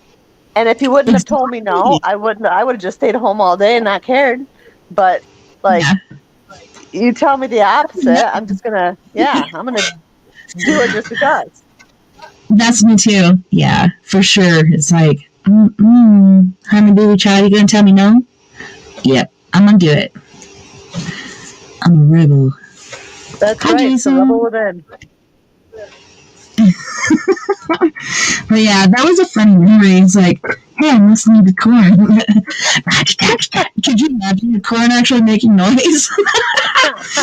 Yeah. It was just so funny. The after effect, not so funny, but like that main effect, that was funny. It was a funny experience all around. But yeah, he's still a rebel with cause, and man, he's so amazing. Like, yes, he has a drug addiction. He's trying to work with it. He's going through different issues, but he's so intelligent, so smart, such a loving individual, and just wants to give and give and give. I just wish I knew how to help people. Like my sister, my biological sister, is like that too. Like, she's addicted to methamphetamines, and she's in prison once again. You know, she loves her family, she loves everything, but you know, the shit keeps putting her in prison. And luckily this time it's not like a death sentence, but she's going to be there for quite some time. And she's like, you know, once I'm in these places, I realize what I've done, blah, blah, blah. But then once I get out, it's like, no, I'm good. And then she does what she does. And she's like, I'm hoping this next time will be different. I really, really hope. And that's the first time I've really heard that. Like, before, she's been like, oh, I found God. Or I found Jesus. He was hiding behind the couch the whole time. This time, she was like, I'm really hoping you change this and hoping you do different. And I hope she can, because these little things in life are so important, most important than the big things that you think are important. Yeah, sometimes it's just so hard to get out of your own way. My ex was the same way. He was a really good man, but he just couldn't get out of his own way, no matter what. And it didn't matter how many times you helped him, and he had such a good soul. There was just no way he was ever going to make it. And really, the only way if you genuinely want to walk away from that lifestyle, is to just get rid of all your friends. Anybody who does anything like that. And she didn't get it. I was like, okay, so I even had to do this with a friend of mine, because I was a meth addict in my early 20s. And this girl to me was like my sister. And I'm like, even though she's like my sister, I can't be around you because you're still doing this shit. That's what you have to do. And she's like, oh no, I'll be okay. No, you won't, because all it takes is a few times, and then you're like, okay, let me hit that one time. That one time turns into many, and it's not good. So, like you said, you have to push that part of you aside. No matter how much you love these people, you have to push it aside. That's right. And that's the only way you'll succeed. And because, not necessarily the people who are still using are bad and they're purposely drawing you in, but if you want to change, that's the first thing that has to change. Yeah, and it's not because you hate them or anything like that. It's because you want to do better for yourself. And if people are really your friend or your family or whatever they may be, they will understand and they will allow that. Some people will keep contact me, whatever, which is okay. But at the same time, don't go there. Don't do that. Because like I said, it just takes that few times of seeing it and being like, oh, I can take one hit and be okay, or whatever it may be. However you use your drugs, oh, just one time I'll be okay. I won't do it again. Yeah, you will, because that's how the drug works. It just casts out and it reels you in. Oh, I got a big one here. That's right. Yeah, well, I hope when she's done and she gets out that she seeks the better life. Because I know right now she genuinely wants to. Me too. I know she does, and it's like she does this every time, but this time feels kind of different. I kind of had the inkling of, I don't want to do this again. Like last time it happened, I felt like it was a death sentence. She was going to be gone for 25 years, and I'm like, my sister is gone, but luckily she got out. Then guess what? She did the same old shit, different day. But this time it feels different. Because she's not just like, oh, you know how people go to prison, they're like, oh, I found religion. That's a little different, because she's like, I know I did this, I know I did that, blah, blah, blah. Stating different things. I'm going to do this different next time. Maybe she'll listen to me. Yes, I'm her little sister for about 12 years younger, but I'm an old soul, and I know. I've been through this shit. I know, and I've been clean for how long? So maybe you can look at what I did and do that too. She just got transferred to a new station, so it's been about a month since I heard from her, so I'm hoping to get a letter any day now. And I can start putting those little pinpoints into her mind as far as this is what you need to do to get clean. And it is hard, but once you get off there, your friends will see what you're doing, and maybe it'll register in their mind that they can do that too, Yep, it also takes is one to be a life changer. That's it. So how long does she have to be in for? It's looking like 6 years, but good behavior, probably like 3 or 4. It's still a long time, but you know how time passes these days. You know, it might move really fast for us. I'm not sure how it moves in the pen, but yeah, with good behavior, she can get out sooner, I think, which happens because people get overflooded with worse cases. And believe me, there's worse cases out there. But she's like you were saying about your friend or your relative, like she's always been this like light of the party, like this happy-go-lucky soul. She only wants to help people, but at the same time, she's hurting herself. You know, and I've had different people reach out to me. Where's your sister? How can I contact her? She helped me so much. At the same time, she's hurting herself. You know, it's so sad, but yeah, she's such a brilliant light, and she's got so much more going for her. And I think she is kind of learning from me, like from what I'm doing and helping people, etc. I don't know. I'm just hoping for the best. Hopefully I'll see her in a few years instead of 6. Yeah, that's a long time. I bet she's learning from you, and something like that. She would do well with regression, and I don't know how that would work. Being in jail, if they have access to computers or not. But if you could find someone that would do Zoom with her, that would be. Yeah. I could see that being a really big turnaround for people who want to get out of that lifestyle but can't. Yeah, and I know that they have computers and there's different programs that they can use, but there's only a allotted amount of time. So is that enough time for regression? I don't think so. But yeah, she's totally been into astral. She's learned how to do that. What do you think about DMT? What is that?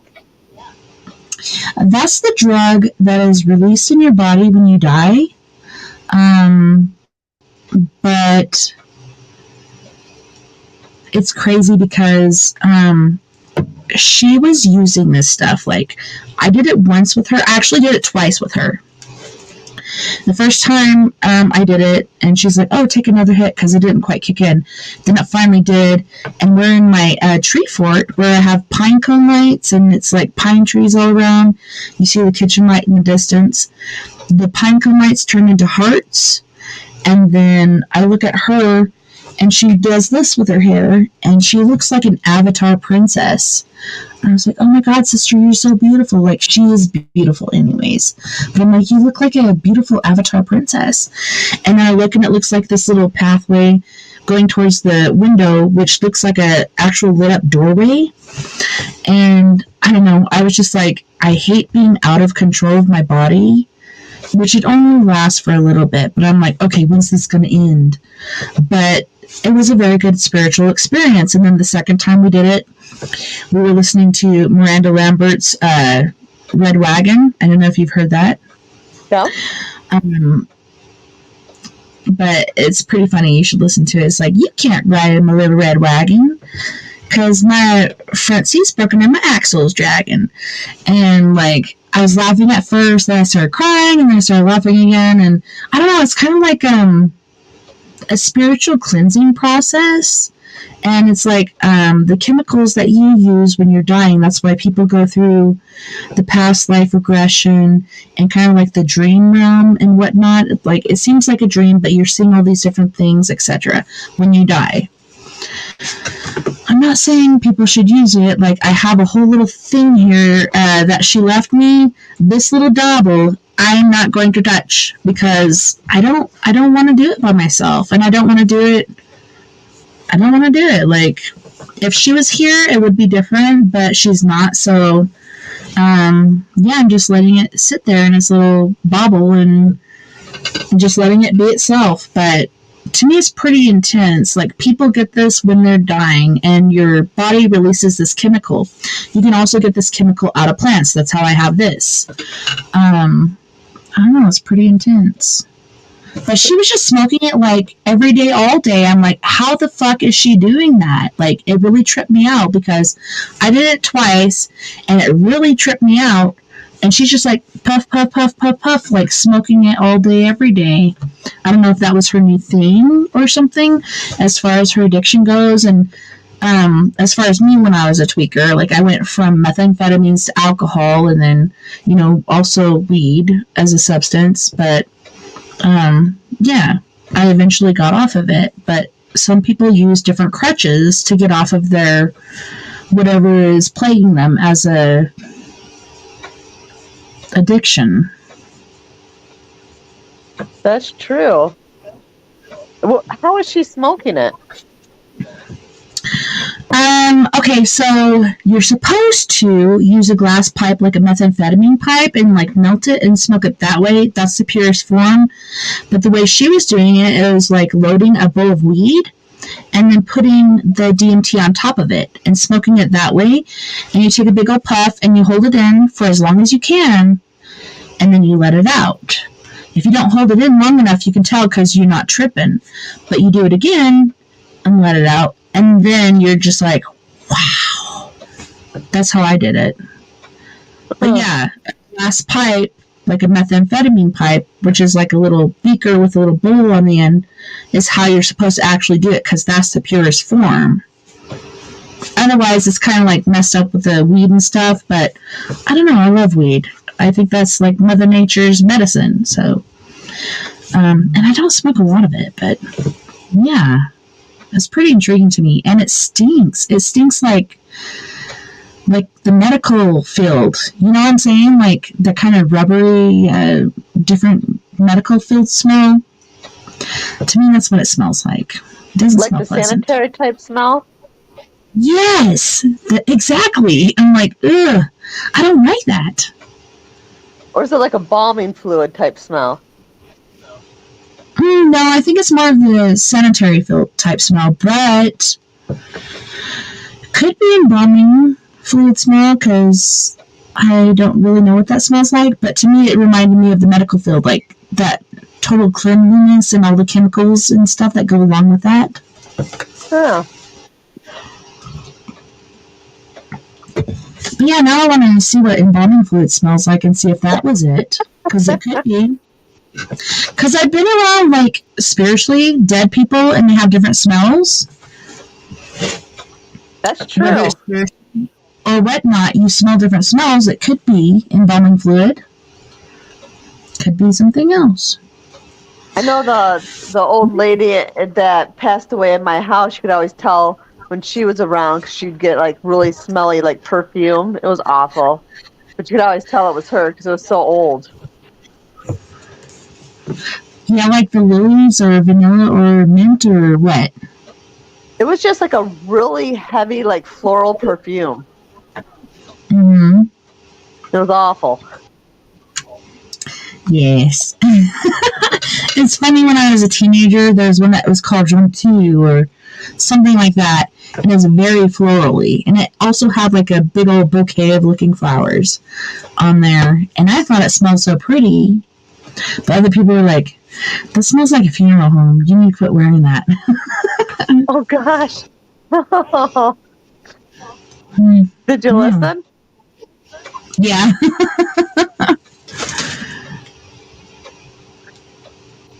I did. So you said your daughter's name is Lily. How old is your Lily? Mine is 7 going on 8. She'll be 8 this next month. Oh, mine is 18. She just turned 18. And she's getting ready to graduate high school. And she got a driver's license a couple months ago, thank the Lord, because she is a socialite.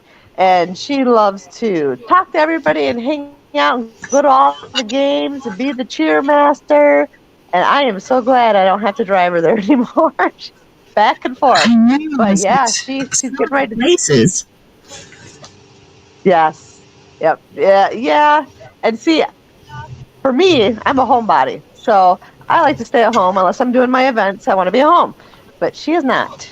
So she's looking forward to going to college next year, and she's all in. My My oldest daughter, she helps.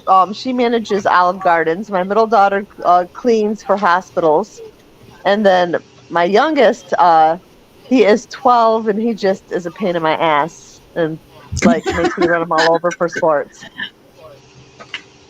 Hey, I have to go here. Hey, Mom, I have to go there. Oh, pretty much, yeah. Get the license. Like, my 18-year-old just turned 19, and she still doesn't have her license. And she's still working on graduating, but I think she can do it. I keep, like, not pressuring her, but, like, hey, you've been working on your homework? Is there anything I can do to help? Just let me know. But for her, it's hard because she has different things going on. Like, Vern almost died from COVID last year. Then her favorite Uncle Dave died, and she's got social anxiety. And I think that just goes along with being empathic and having different gifts. And so she's trying to deal with it and trying to get through and trying to fucking graduate this year. I think she can do it. And she will. The struggle's real. It's not easy. Mm-mm. And the world's not kind. Yeah. And I'm like, when I was your age, I had 2 different jobs and I finished school. And she's like, well, I'm not you. I'm like, yeah, that's true. But I just want her to succeed, you know? And I'm trying not to push her too much because I know if you push too much, it'll have the opposite effect. So I'm just like, hey, you did any of your homework recently? You know, just little things like that. And she's like, ah! She gets so frustrated. And I'm like, I'm just checking on you. Come on. Just making sure you're all good. Yeah, especially after COVID, you know, and things got shut down for so long. It was really hard for a lot of people to go back to school and to function. It really was, you know, because you got used to being able to do things in a certain way. Yeah, and we were social distancing before social distancing was cool. But no, for real, like, she gets so scared, and I think it is because her dad almost died. She's supposed to go at least 1 to 2 times per week. Otherwise, she can do her stuff online, but our nephew just moved in, and so she's distracted by that, I think, because they're like the same age. They're only a month apart. They grew up together. They're so freaking close, which is so cute. But at the same time, it's like, man, I wish I would have said no for him to move in here, because now I feel like I put another barricade or something in front of her. Like, I should have said no instead of been like, oh, well, Joe needs a place to stay, so let's say yes. I know he could have found someplace else, but I said yes, and here he is, and she has been distracted, I can tell, but I don't think it's all that. I think it's just like a cumulative amount of things that are leading to that. It's very hard. Okay, so we have a question in the chat room. I don't know if you want to answer this. Lightning Smog, what is the best cheese? Oh my God, I've got a hands down Colby Jack. It's my favorite. Me too. Yep. Colby Jack, bitch. You got That's it. Right. It's soft, not strong. Colby Jack. It goes with everything. It's perfect for everything. Yeah. That's right. That's what I ate on break. Really? That's what I buy every time, like a big old fucking bag of Colby Jack cheese. Sometimes they say Fiesta shredded cheese. It's the same thing. It's Colby Jack. It's just like thinned a little thinner. But yeah, Colby Jack. Yeah, it's a bag full of lies when they call it Fiesta shredded cheese. Yeah. It's just like, it's shredded a little thinner. Sometimes they put seasoning in there, but generally they don't. It's the same thing. It's just thinner. So there you go, Lightning Smog. Colby Jack. Put that in your tortilla and eat it. Yeah. Put some meat in there too. Who? What'd you say? So go ahead and put some meat in that tortilla too. Oh yeah. Like you can get some canned chicken. That's what I do when I make my chicken tortillas. Get some canned chicken. I put cheese. Then I put some chunks of that chicken. Then I put some spinach. Then some more cheese. Then I microwave it. Then I toast it. Flip it over. Toast it some more. It's good to go.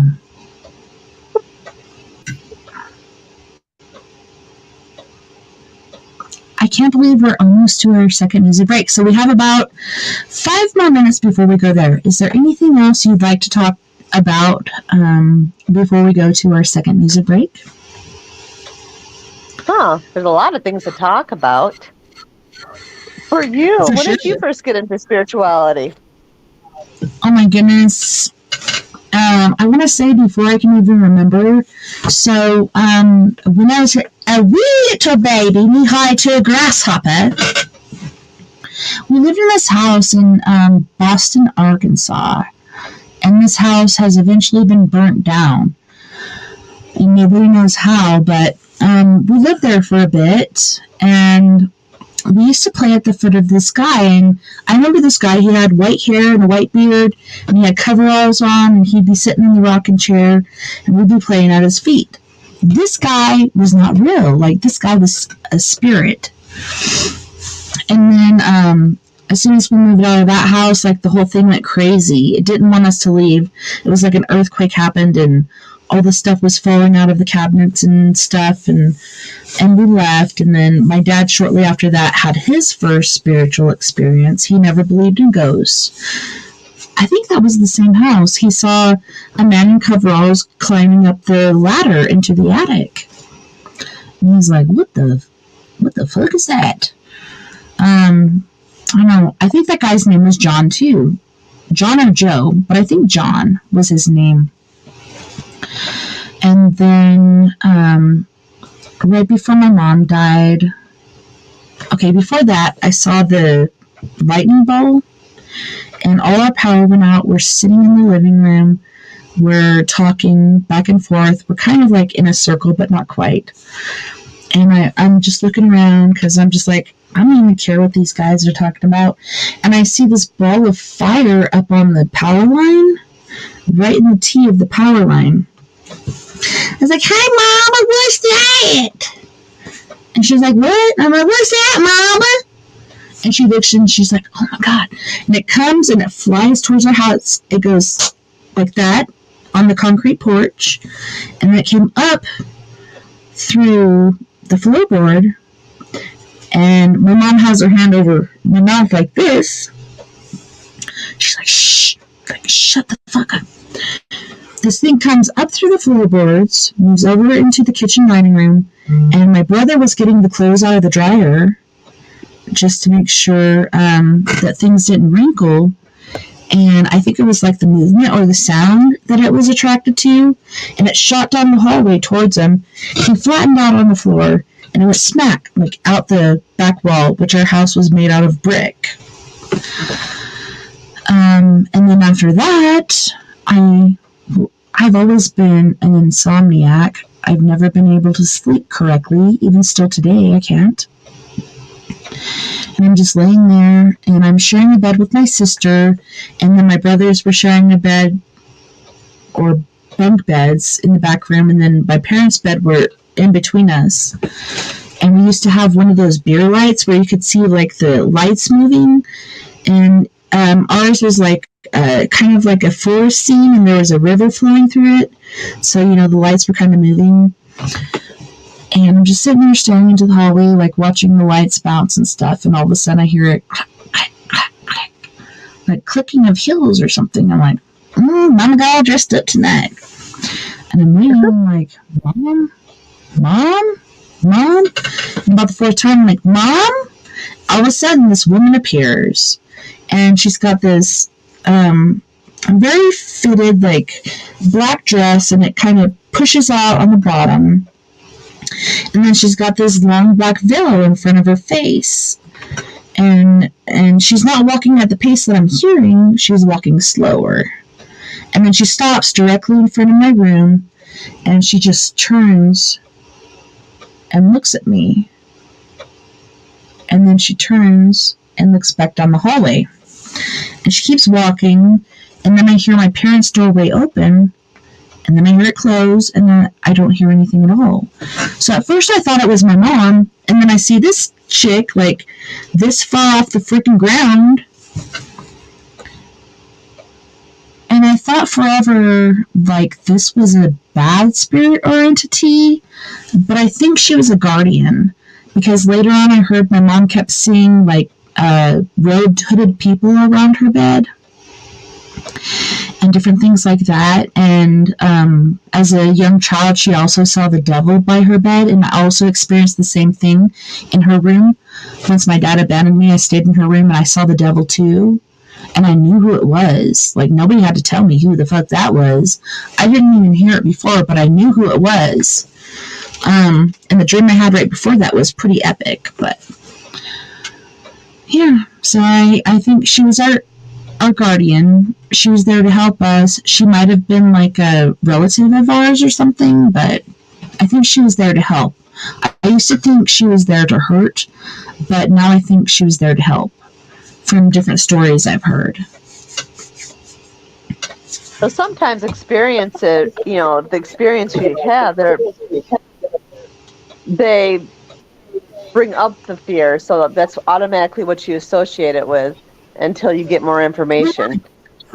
This is something unknown, and it's like this far off the ground. Like, is that good or no? But it was. She was a good spirit. She was a guardian. Especially when you're a kid. Yeah, that's enough to freak you out when you're a kid. Yeah, come to find out, because we all got split up. Me and my little brother had one dad. My 3 older siblings had another dad. So once my mom died, we all got split up. And then we had a family reunion, and we're telling these different stories and sharing our different stories. And not only did she show up that night, one night my sister was listening to her Michael Jackson record. I don't know if you remember the one where he's like laying on his side in his white suit. I think it was the Thriller record. But yeah, she was listening to that one, and she turns around, and this woman in the black was standing in front of her, and she's like, "Close your window." And Kathy, being a free spirit and as argumentative as she is, she's like, "Who are you? Why are you telling me what to do? Blah, blah." And she's like, "Close the window." And she's like, continuing on to argue with her. And she's like, "Close the window." And she finally turned around, closed and locked the window, turned back around. The lady was gone. Funny thing is, there was footprints, like old high heels, burnt into our floor. Like, that's how angry or intent she got. She actually burnt footprints into our floor. And I think there was another time she was seen, but I can't think of it right now. But yeah, not only did I see her, my sister saw her. I'm sure other people saw her. I think my brother said he saw her too, but I can't remember what his story was because he drinks a lot and I can't really capture it, but I'm pretty sure she's a guardian.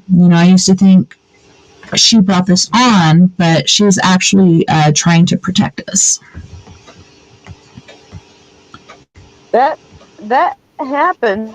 I remember my mom grew up in a haunted house, so real quick, like, there was always a woman spirit that was in that house that would talk to my grandpa when he got up to go to the bathroom. She was always wearing a white dress. One night, all the doors in the house opened up and slammed shut at the same time. Woke everybody up. My grandpa was in the middle of a heart attack.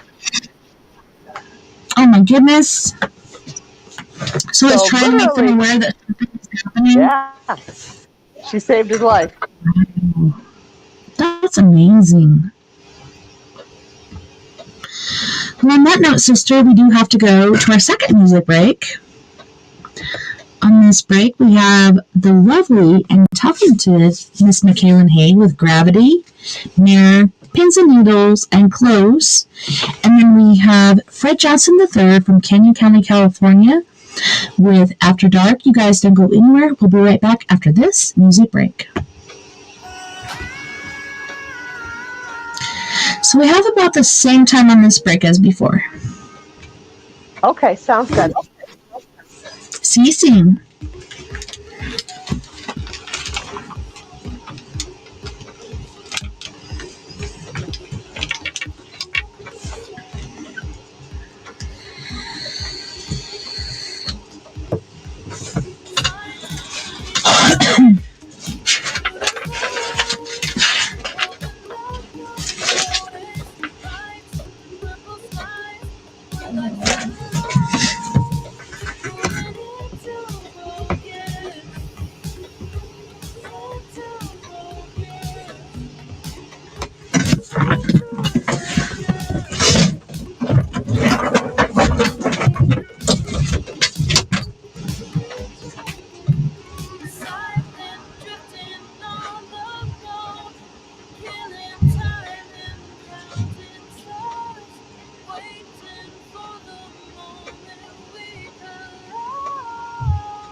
I dove right in.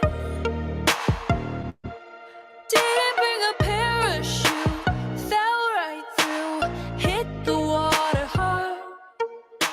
Moving too fast, spiraling out of control, was touch and go, went a little far.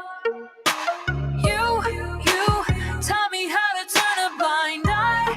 I showed you how to keep your shoulder cold. No one walked away without a scar. I've been digging through the pieces. Your heart is out of reach, but objects may seem nearer through this rippled mirror.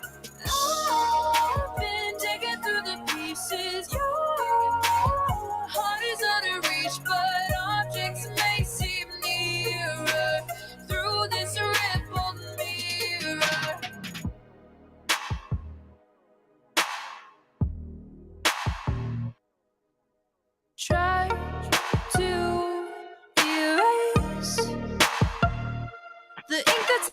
upon my chest, I'll attest. I don't really wanna forget to forget you. Taught me how to turn a blind eye. I showed you how to keep your shoulder cold. No one walked away without a scar. I've been digging through the pieces. Your heart is out of reach, but objects may seem nearer through this rippled mirror. I've been digging through the pieces. Your heart is out of reach, but objects may seem nearer through this rippled mirror. You taught me how to turn a blind eye. I showed you how to keep a shoulder cold. No one walked away without a scar. I've been digging through the pieces. Your heart is out of reach, but objects may seem nearer through this rippled mirror. I've been digging through the pieces. Your heart is out of reach, but objects may seem nearer through this rippled mirror.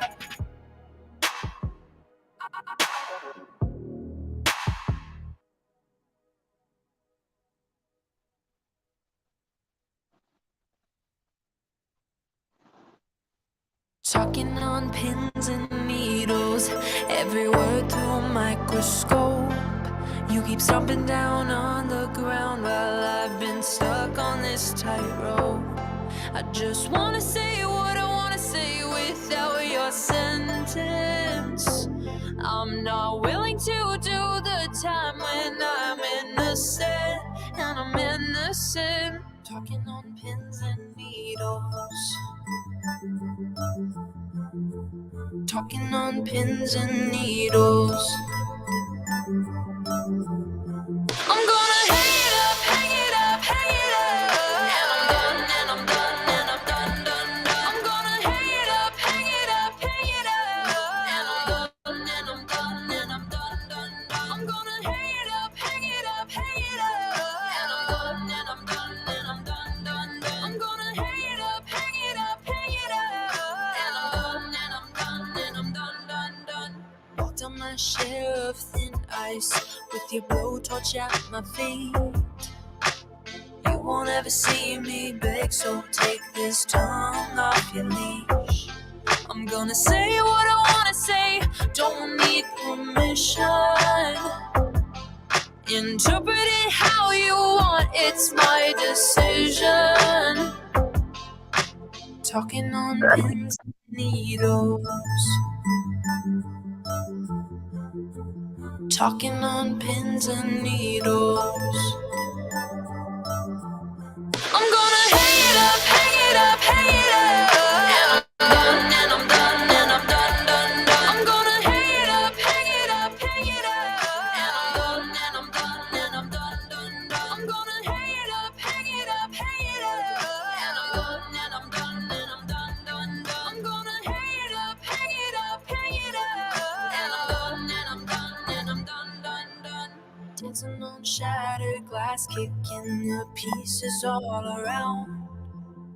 My safety has been broken, this is now a hunting ground. Talking on pins and needles. Talking on pins and needles. I'm gonna hang it up, hang it up, hang it up. And I'm done. I'm gonna hang it up, hang it up, hang it up. And I'm done. I'm gonna hang it up, hang it up, hang it up. And I'm done. I'm gonna hang it up, hang it up, hang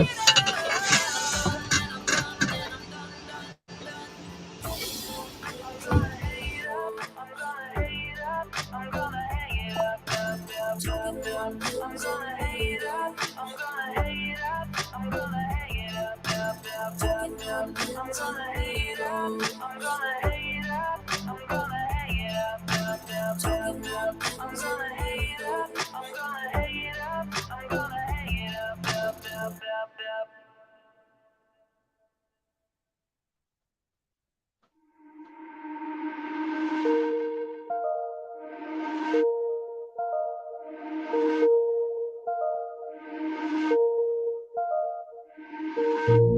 Saw you for the first time in a while, in a while. You seemed so surprised. I worked out a smile, out a smile, out a smile. Cause I've grown and I've changed. Yeah, we went separate ways. How come we're both back here? Cause you pushed me away, had my life rearranged, but still we're both back here. Close to me, I want you close to me. I can see that you wanted me. Follow me, baby, just follow me. Trust me, baby, get close to me. You know how to make me lose all control, all control. I should know when I need to let myself go. So let's go. Close to me, I want you close to me. I can see that you wanted me. Follow me, baby, just follow me. Trust me, baby, get close to me. I'm not the same. I'm not the same. I'm not the same person anymore. I'm not the same. I'm not the same. I'm not the same. I want you close to me. I want you close to me. I can see that you wanted me. Follow me, baby, just follow me. Trust me, baby, close to me. I want you close to me. I can see that you wanted me. Follow me, baby, just follow me. Trust me, baby, get close to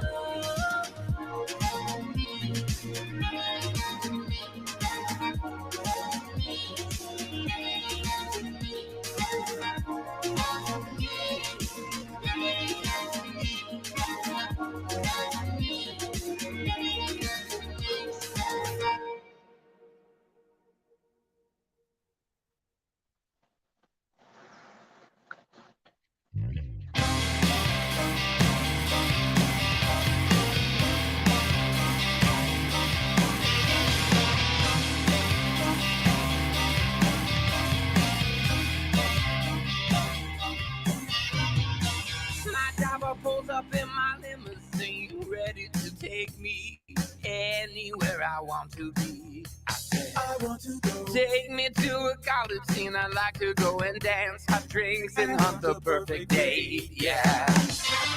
Living at the door, I search lonely streets to find hidden shadow in the dark. It doesn't matter what I say. Secret homicides arranged in a series of pursuits.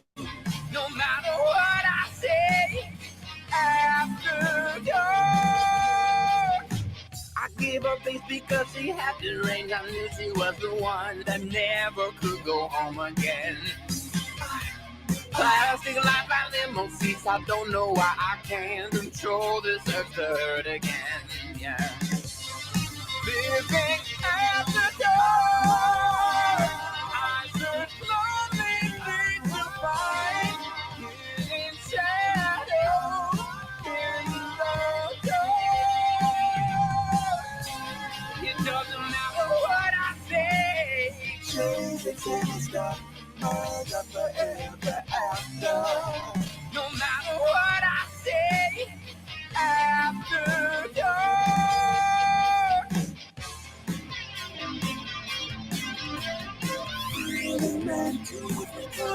and feel. In hiding place, with days of December. Concerning works or fish in the madness.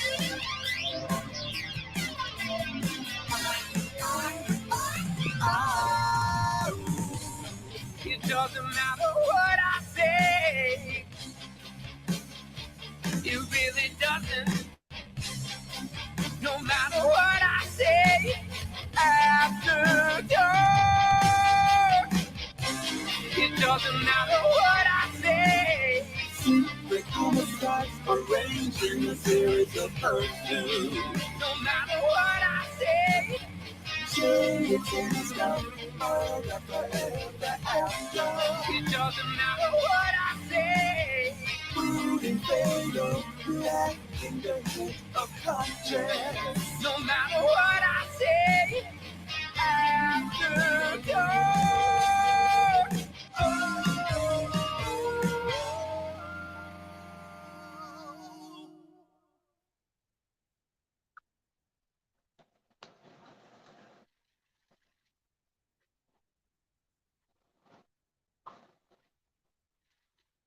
Late night in the Rockies. So glad you guys could join us.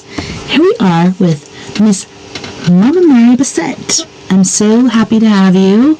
So grateful you are here tonight. And you reminded me because I didn't write it down. And I'm like, man, am I going to do story time all week? And you're like, hey, are we doing a show? And I'm like, hell yes. Let me check. Yes, we are. So I'm so grateful you're here, for sure. Because I thought, I'm all alone. No, thank you for having me. It's been awesome. It has. So we were talking about what got you into spirituality and some paranormal experiences. And so it got me thinking when you were telling your story, right? So I remember I always had my haunted house when I was growing up. I had my own experiences, nothing really creepy. Sometimes they'd call my name. I'd go downstairs and I'd be like, what? And my family would look at me like I'm stupid, right? And be like, well, we didn't call your name. And every once in a while, you'd see something. But I remember when I went to stay with my aunt for a week. I literally stayed in that house and I never went back. That one time, like it was just the craziest ass house.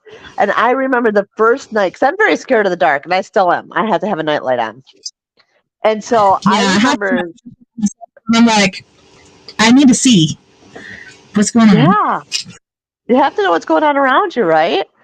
Mm-hmm. And so I'm laying on their floor in my cousin's bedroom, and all the lights are off. I'm freaked out, right? Because all the lights are off, because apparently they're normal and they sleep in the dark. Huh. That's weird. I know. And so my aunt starts hollering upstairs, and she's like, get your asses to bed. What are you guys doing in the hallway? And then they're like, we're not in the hallway. Everybody's in bed. And she did a couple more times. And finally they said, we're in bed. And she made a joke. And she's like, oh, what? Is it the ghost? And I started laughing because, I thought she wasn't making a joke. Yeah. And so that night, I'm not going to, I mean, literally I was probably like 9 or 10. So I'm not even going to pretend to know what time it was. But I woke up and you could hear like downstairs, all the cupboard doors opening and slamming, opening and shutting, like just hardcore, as hard as they could possibly slam shut over and over again. And then I heard someone just stomping up the stairs really, really hard. And I covered my head. I was like, screw this shit. So the next morning I asked my aunt, because at first I was like, well, maybe they were just fighting. I want to know what they were fighting about. She goes, I don't even know what you're talking about. And I told her what I heard. She's like, you do know I meant it when I said this house is haunted, right? Yeah. And so, like, a couple of days after that, it was my little cousin, my littlest one, she had gotten in trouble. So she had been sent upstairs to go to bed. and my aunt was gone, and we were watching, The Night of the Living Dead, the black and white version. Yes. Yeah. So, super creepy scene as it is. And we hear someone walking upstairs. And so we think it's my little cousin. So we go up the stairs to tell her, hey, look, you're going to get in trouble. Before she gets back, be in bed. If you are not actually asleep, pretend to be asleep. And she was dead asleep. And then we were getting ready to go downstairs, and I'm standing at the foot of the stairs, and I can hear somebody walking up the stairs, and you can see the boards moving. And I remember saying to my cousin Jeremy, I'm like, exactly. And I was like, someone's coming up the stairs. So he actually grabbed my little cousin, out of bed. And we ran down the stairs, and literally you could feel something push against you when we were running down the stairs. So we ran down the stairs and slammed down on the couch. We were sitting there for probably about 30, 40 seconds. This is an old farmhouse, and it's one of the farmhouses that have the doors to the upstairs. All of a sudden, out of nowhere, that door just slammed shut. Jeez, oh, Pete. I know. And so, after that, I was out of that house. I went and stayed with my Aunt Nina, and I never went back to that house. But the story behind that house was actually, there were some stories my aunt had told me, but I don't necessarily believe, only because I think she was just trying to scare me. But yeah, it was an old farmhouse, and there was a little boy that was there that had passed away, and he had been taking iced tea or something like that out to his dad. And his dad was farming the property and accidentally ran him over. Oh, no. Yeah, and then the dad eventually committed suicide. Yeah, because he felt so bad. That happens a lot in farm scenarios. Yeah, it's really sad. Oh, my goodness. So I have to say that's probably my most, scariest, paranormal. And eventually, probably within a year, they ended up moving out of that house because poltergeist activity started to happen, things flying off the wall, and more of that slamming stuff and just slamming against the walls, and yeah, it was crazy. Yeah, the most poltergeisty thing I had was the house I was born into, and then when we were leaving, it got so pissed off, everything was, it was like an earthquake, and then everything was flying out of the cabinets, and this guy, John, he loved us. He wanted us to stay, and he got so upset we were leaving him. And he knew he was going to be gone for a long time. And then other parts of our family moved in there, and then he wasn't so happy with that, and then eventually he burnt the house down. Because he's like, fuck this, no more. Burnt the fucking house down. So they built the house probably 200, 250 yards away. They built their new one, but yeah. He was like, I'm done. I'm done with this shit. I ain't done with you motherfuckers no more. I'm going to release myself, so let's bring this shit down. That's right. So have you ever experienced, really negative experiences with? Yes. Okay, so one was, about 45 miles from here in Farmington, New Mexico. My husband's in a band, and we stayed in this band house. And there's really no windows. There's one in the kitchen, one in the bathroom. That's about it. There's really no other windows. It's all concrete, all bricked in, nothing. And so we went to the adult store. We found some stuff, and then we were playing around. And he went to sleep. He always goes to sleep no matter what, so fast. I'm so jealous of it, because I'm just like, oh man, this is going to take me hours.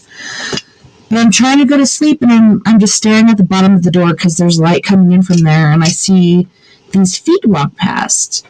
And then all of a sudden I see this figure in front of me that is darker than the dark. And then he leans down at me like this, and he's like, I will have you. And I'm like, no, the fuck you won't. And he's like, yes, I will. And I said no, and he laughed, and he laughed. I could see his teeth, and they were very bright, gleaming white. And there's actually saliva dripping from his canines. And then he reached down like this and he kissed me. And what he did is send a shock through my canines, up into my brain, and then down through my body to my toes. And at that point, I'd been like, sleep paralysis, you can't move. But once that happened, I could move my feet because I was just like focusing on that. And once he did that, like I was like, I need to kick my feet. I need to let Vern know something's happening. So I'm like kicking my feet. And Vern wakes up and Vern saw him too. And he reached over and grabbed me and pulled me towards him. And I asked him if he saw the guy. He said he did. And it was such a freaky experience. The next day I had to go back home from Farmington, New Mexico to Durango, Colorado, because I worked at the portrait studio. And I just kept looking in my rearview mirror. I kept thinking I was going to see him back there. But I never did. But it really freaked me out. Like, I swore I was going to see him back there. I swore he was going to follow me, but I've never seen him again. Thank God he's attached to that place and not to me. I was so belong scared. to the house? Mm-hmm. To that property. Wow. Because bands stay in that house, so different bands he can feed off of, which is much more than he could from us. That's very true, yeah. Wow. So I needed to ask you, because people were interested, are you willing to do a couple, if we have time for a couple of readings this evening? Yeah, I can do that. All right, so if you guys could look at our framework for this show, and I'll try to find and share it again. If you want to call in here on StreamYard, feel free to. It's StreamYard.com/ I wrote it down. E8XI7VKZBK. And I'll rewrite that in here just so they can, but yeah. I know it's not a lot of time, but at least there's some. But yeah, we've been touching base on a lot of stuff.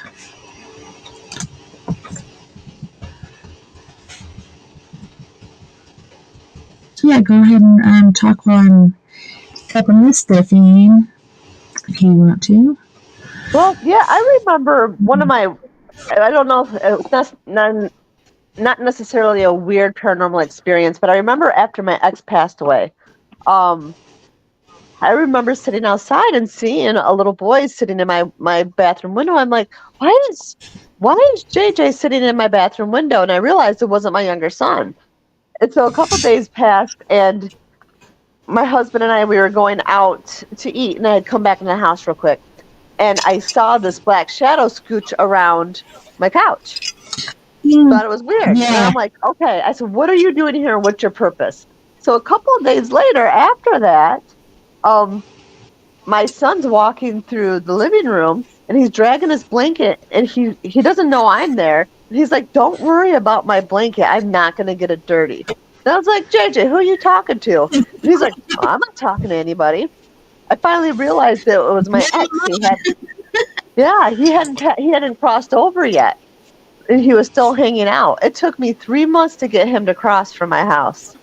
And I tried to tell JJ, because he's a medium, I said, you can't talk to dead energy. They have to cross over first. It's going to make you sick. So you tell him to cross. And finally, I was meditating in the morning.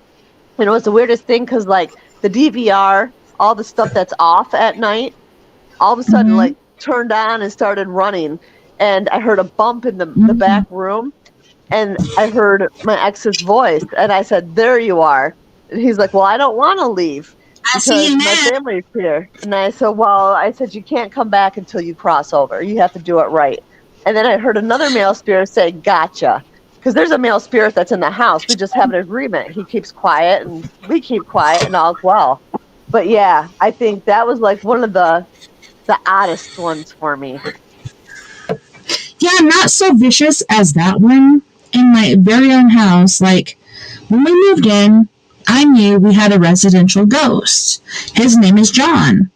And he's a very cool guy. And even the kids have been like, Mom, I saw a ghost last night and he was messing with the heater system. Well, we quit using that a long time ago. Quit using natural gas, so we're all wood.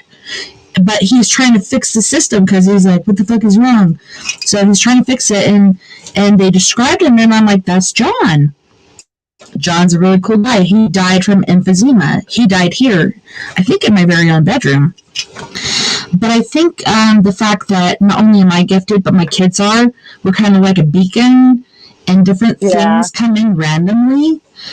And there's been times, holy shit, sister, the scariest thing I saw was I had my door closed, but the light in the hallway was on because the kids were scared to be in the dark, so we left the hallway light on so they can make their way to the bathroom. There was a shadow that was taller than door frame. Like, you could see it walking back and forth like this, and then you could hear the boom, boom, boom on the walls. And this guy was so fucking angry. Luckily, he was only there for like 4 to 5 days, but he was so upset.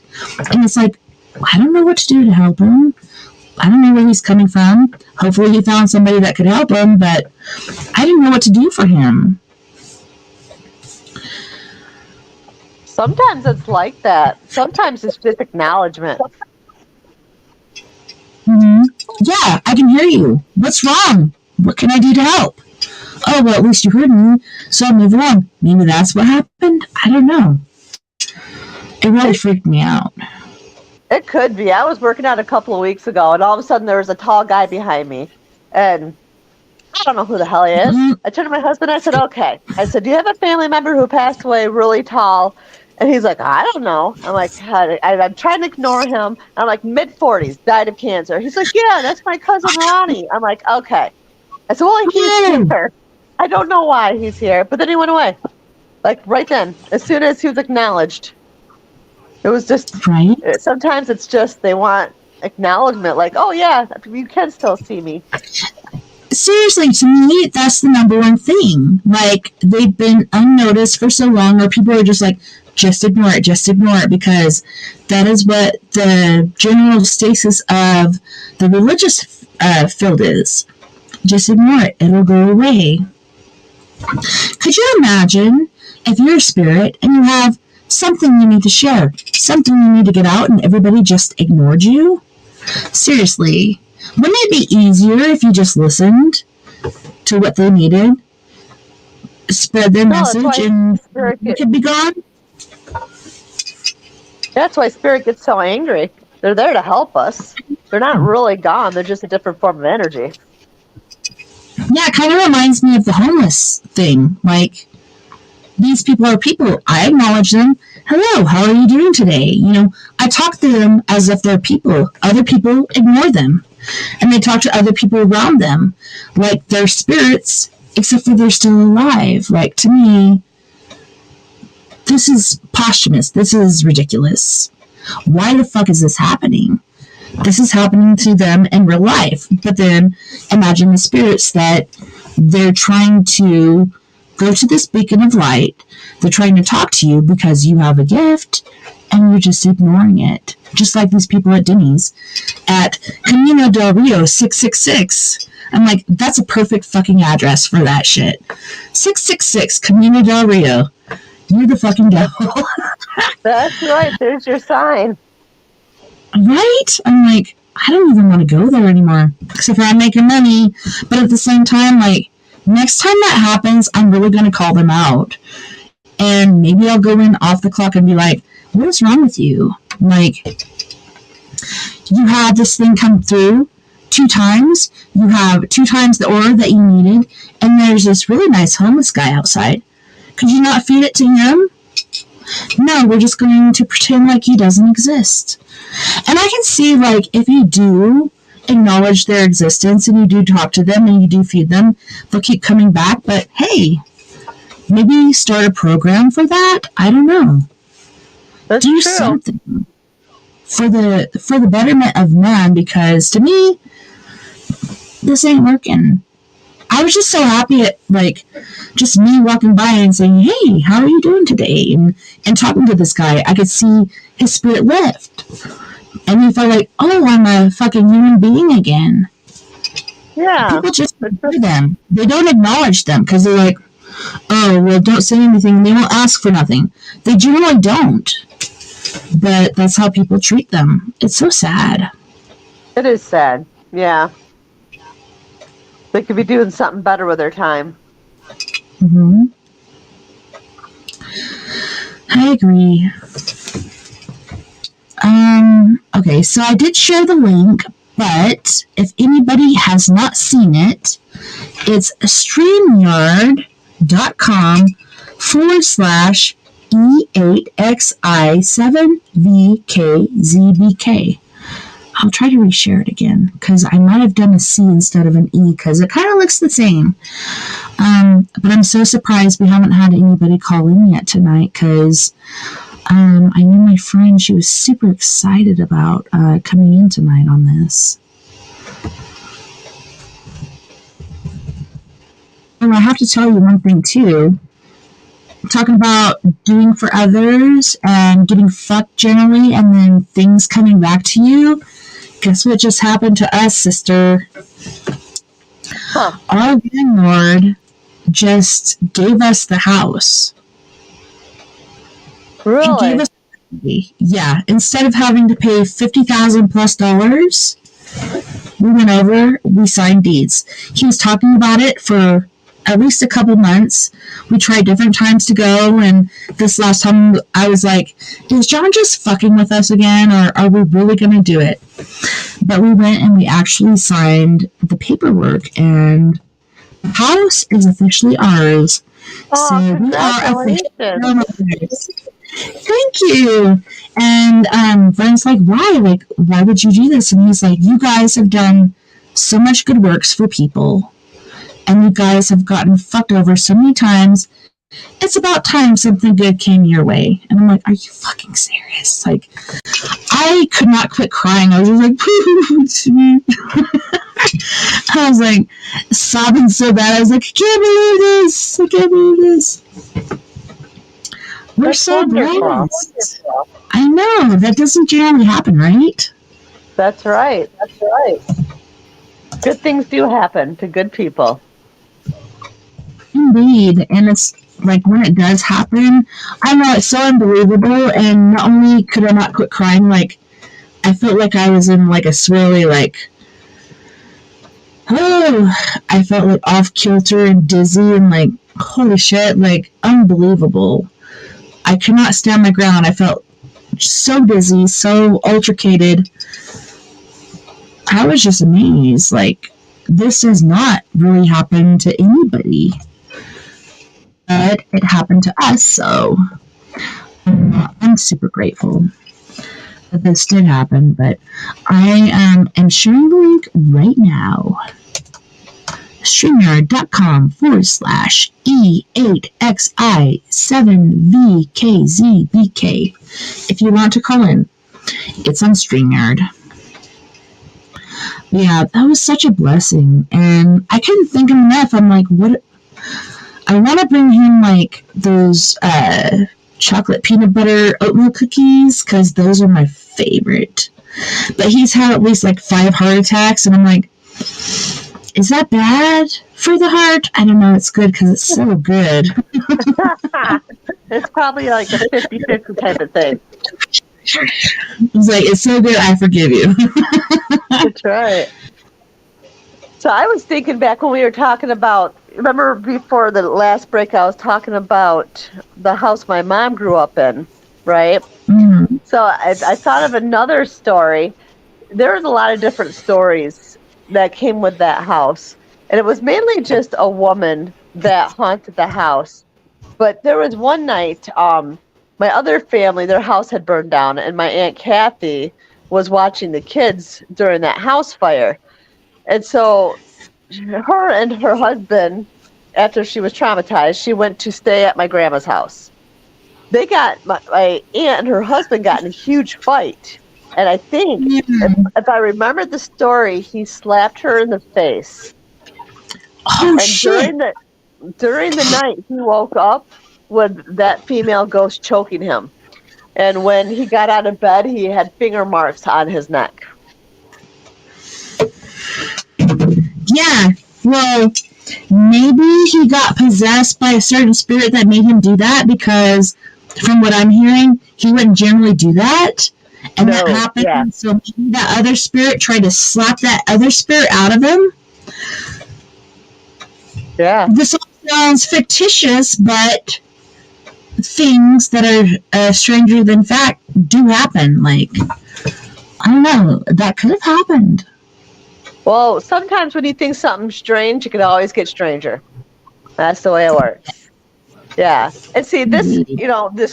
these are stories I heard when I was a little kid. And while my family believed, like, in ghost stories, I wouldn't say they were big believers in paranormal.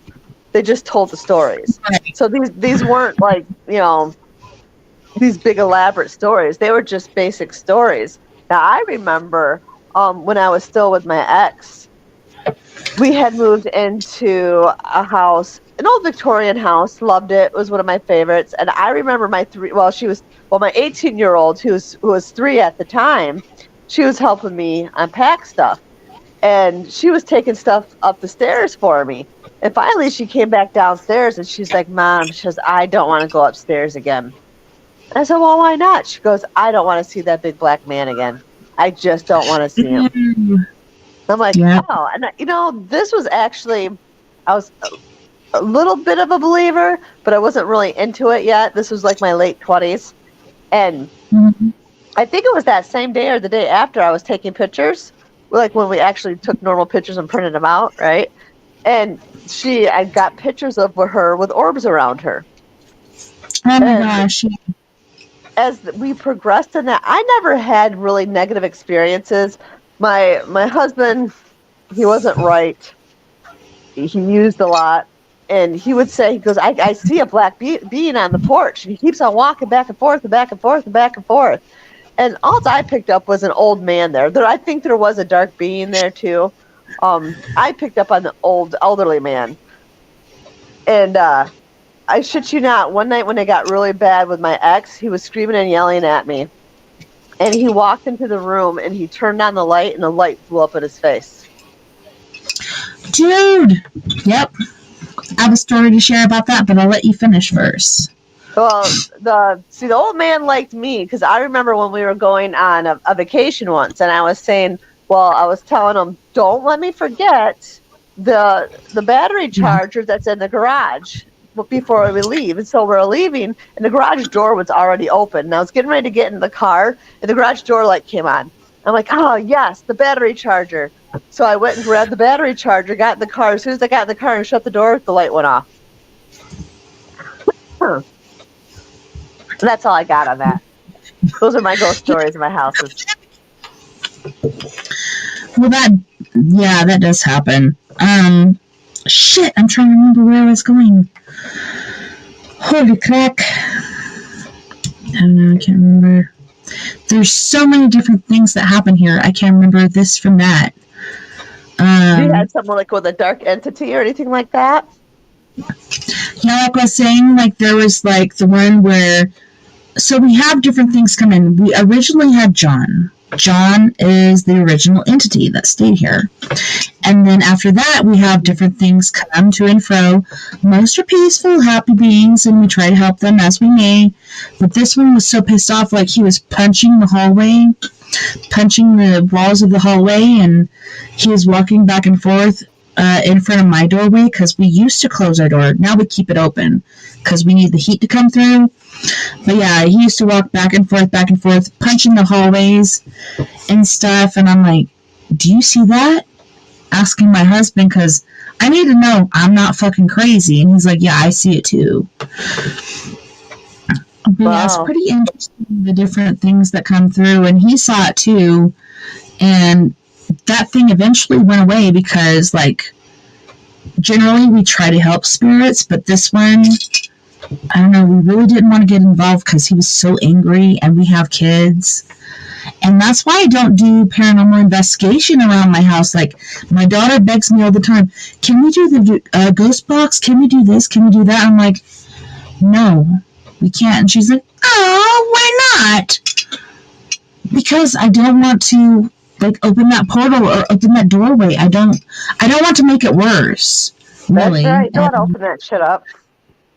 Yeah, and she doesn't get it. And a lot of people are like, well, why don't you do it at your own house? Because this is different. Like, this is my safe place. And yes, things come here, but it's not because I call them. It's because they're attracted. And we deal with it in a different mannerism than we do your house.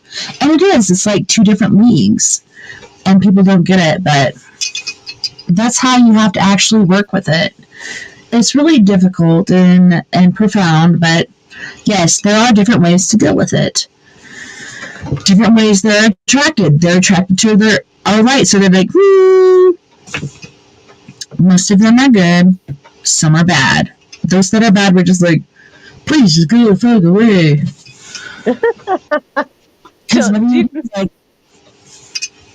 Do you consider yourself a crossover?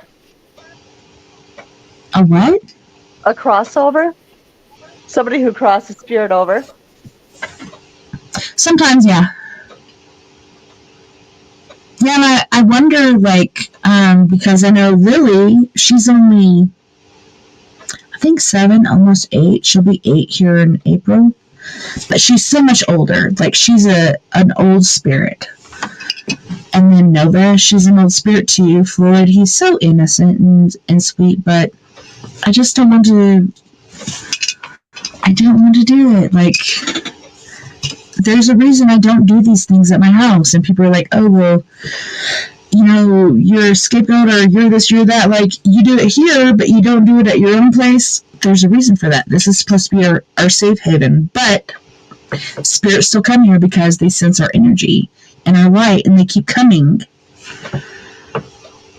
So there's different things we can do to pass them over, but otherwise it's like, we don't do what we generally do. Things we know to do. I don't know, it's so weird, isn't it? Like, I even ask myself, like, why do I do it differently over here than I do here? Because I need to protect my family. You go with the flow.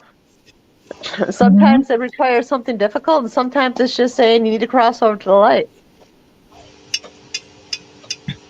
Yeah, and that one guy, he was just so pissed off. He was just, like, punching walls and walking back and forth, and he just, like, you know, maybe he wasn't that big, maybe he was a short guy, but he proclaimed himself as very big. Like, from the wall to the door.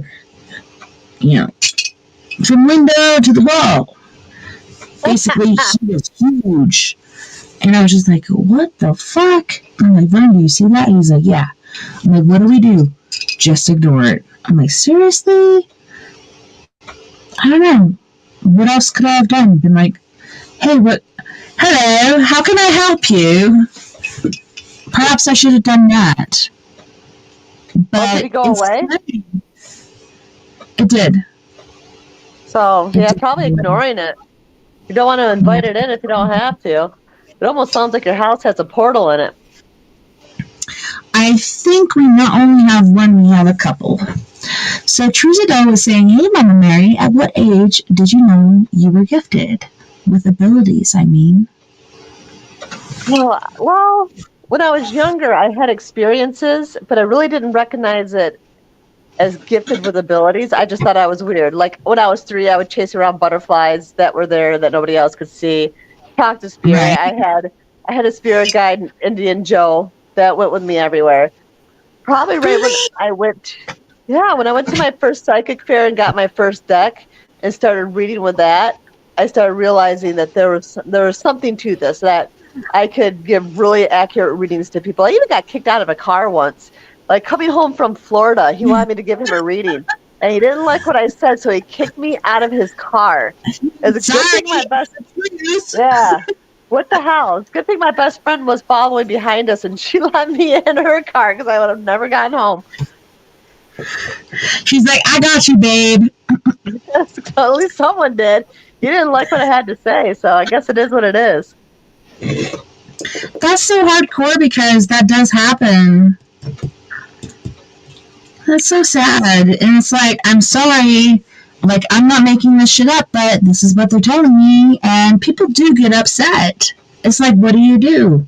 I'm sorry, I ain't gonna sugarcoat this for you. Sometimes you'll be like, I don't feel like I should say this. And I've said that a couple times. And they're like, oh no, please do. And then you do, and then they get all pee-pee hurt. That's right. Well, that's the thing. No different between getting a reading done or having regression work done. I tell everybody, be ready because you might open a can of worms that you don't want open. So you have to be prepared for what you're going to experience. So exactly. If you don't want to hear it, then don't ask. He said, Tess, what age did you know you had gifts? Earlier than I remember, but at the age of 4, almost 5. And it's kind of weird because you know you have gifts, but you share them with people. And I learned from moving from Springdale, Arkansas to Fayetteville, Arkansas, and sharing this different information, I learned not to share with everybody because people are prejudiced, and people would be my friends, then they're like, oh, well, don't talk to her because she's fucking weird. So I was in the paranormal closet until 2012 after that. So 1986 to 2012, I was in the paranormal closet. And then I came out because a fellow mother who lost her son around Thanksgiving, couldn't find him, didn't know where he went. And we all knew it was the dad that did it, but we went out and investigated, and we heard from Dylan, and Dylan told us that it was his dad and that he was lost and he was scared, and he didn't even know how this happened because he was watching TV at the time that his dad killed him, so he didn't know it was coming. It was like a surprise attack. So horrific. But yeah, that's how I came out of the paranormal closet. Otherwise, I would not be here right now. But I'm trying to help people. Hello, Chalet. Thank you, Trizito. Yeah, it was a fucking mind-blowing experience, but I'm so grateful for it.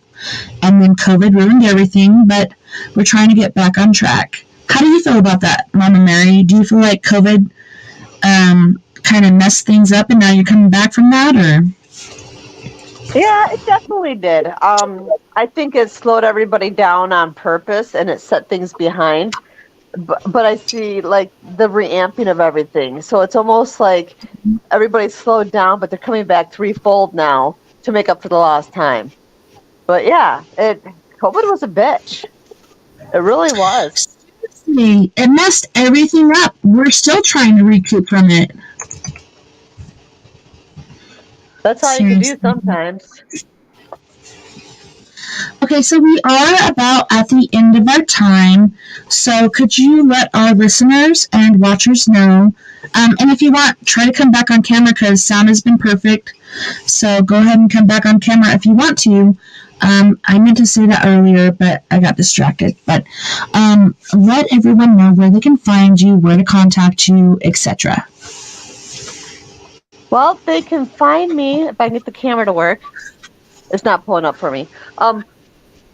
They can email me if they're interested in any kind of regression work or readings at millergirls@hotmail.com, which is MILLERGRLS@hotmail.com.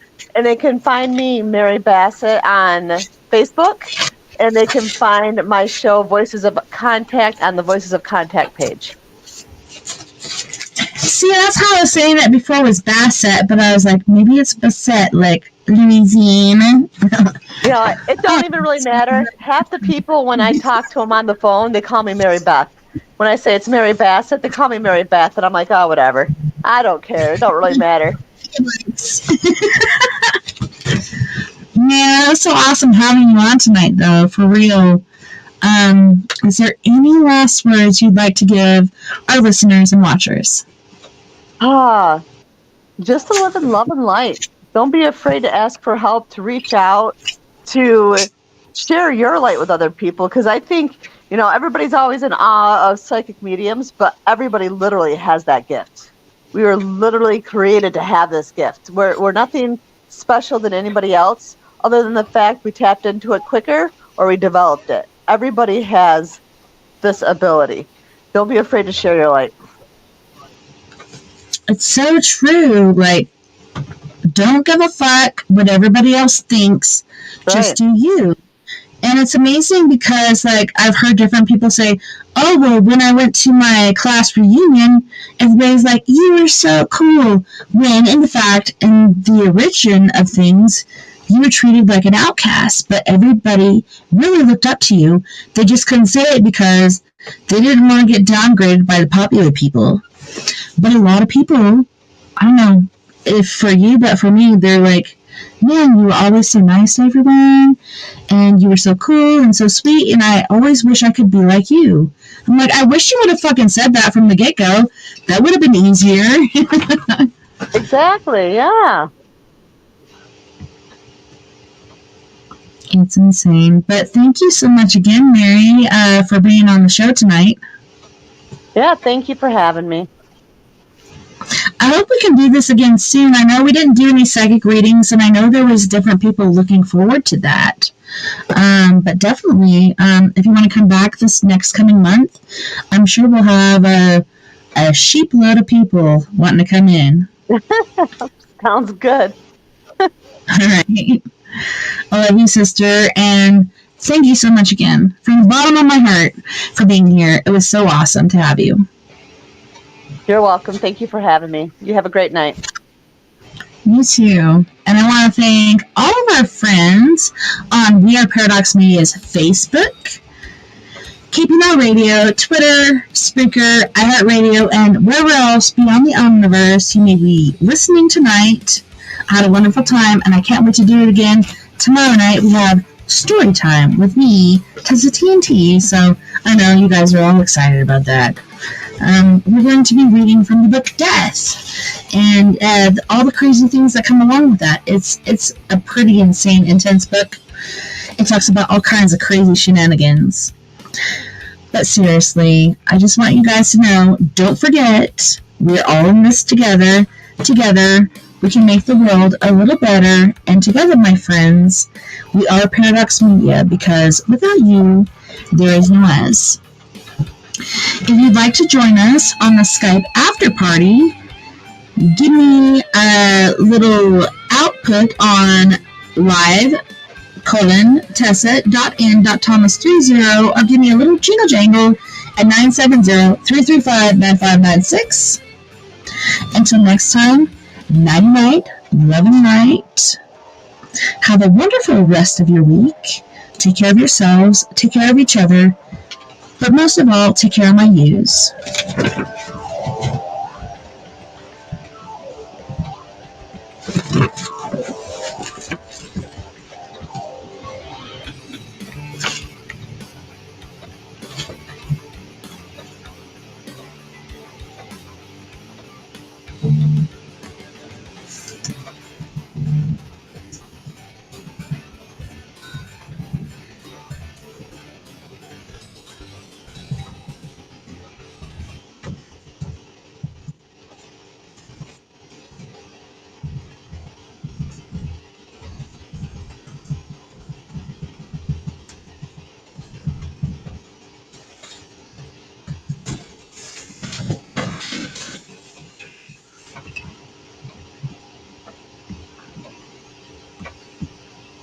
Seriously, night, love night, take care of my news.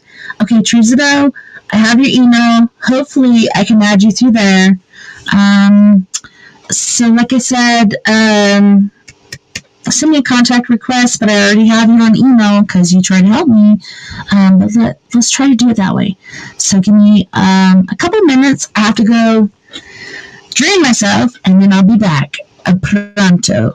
But, like I said, you guys, definitely, we're all in this together. We can make the world a little better, and don't look down at the homeless people. They're not just druggies and alcoholics. They're people that need help.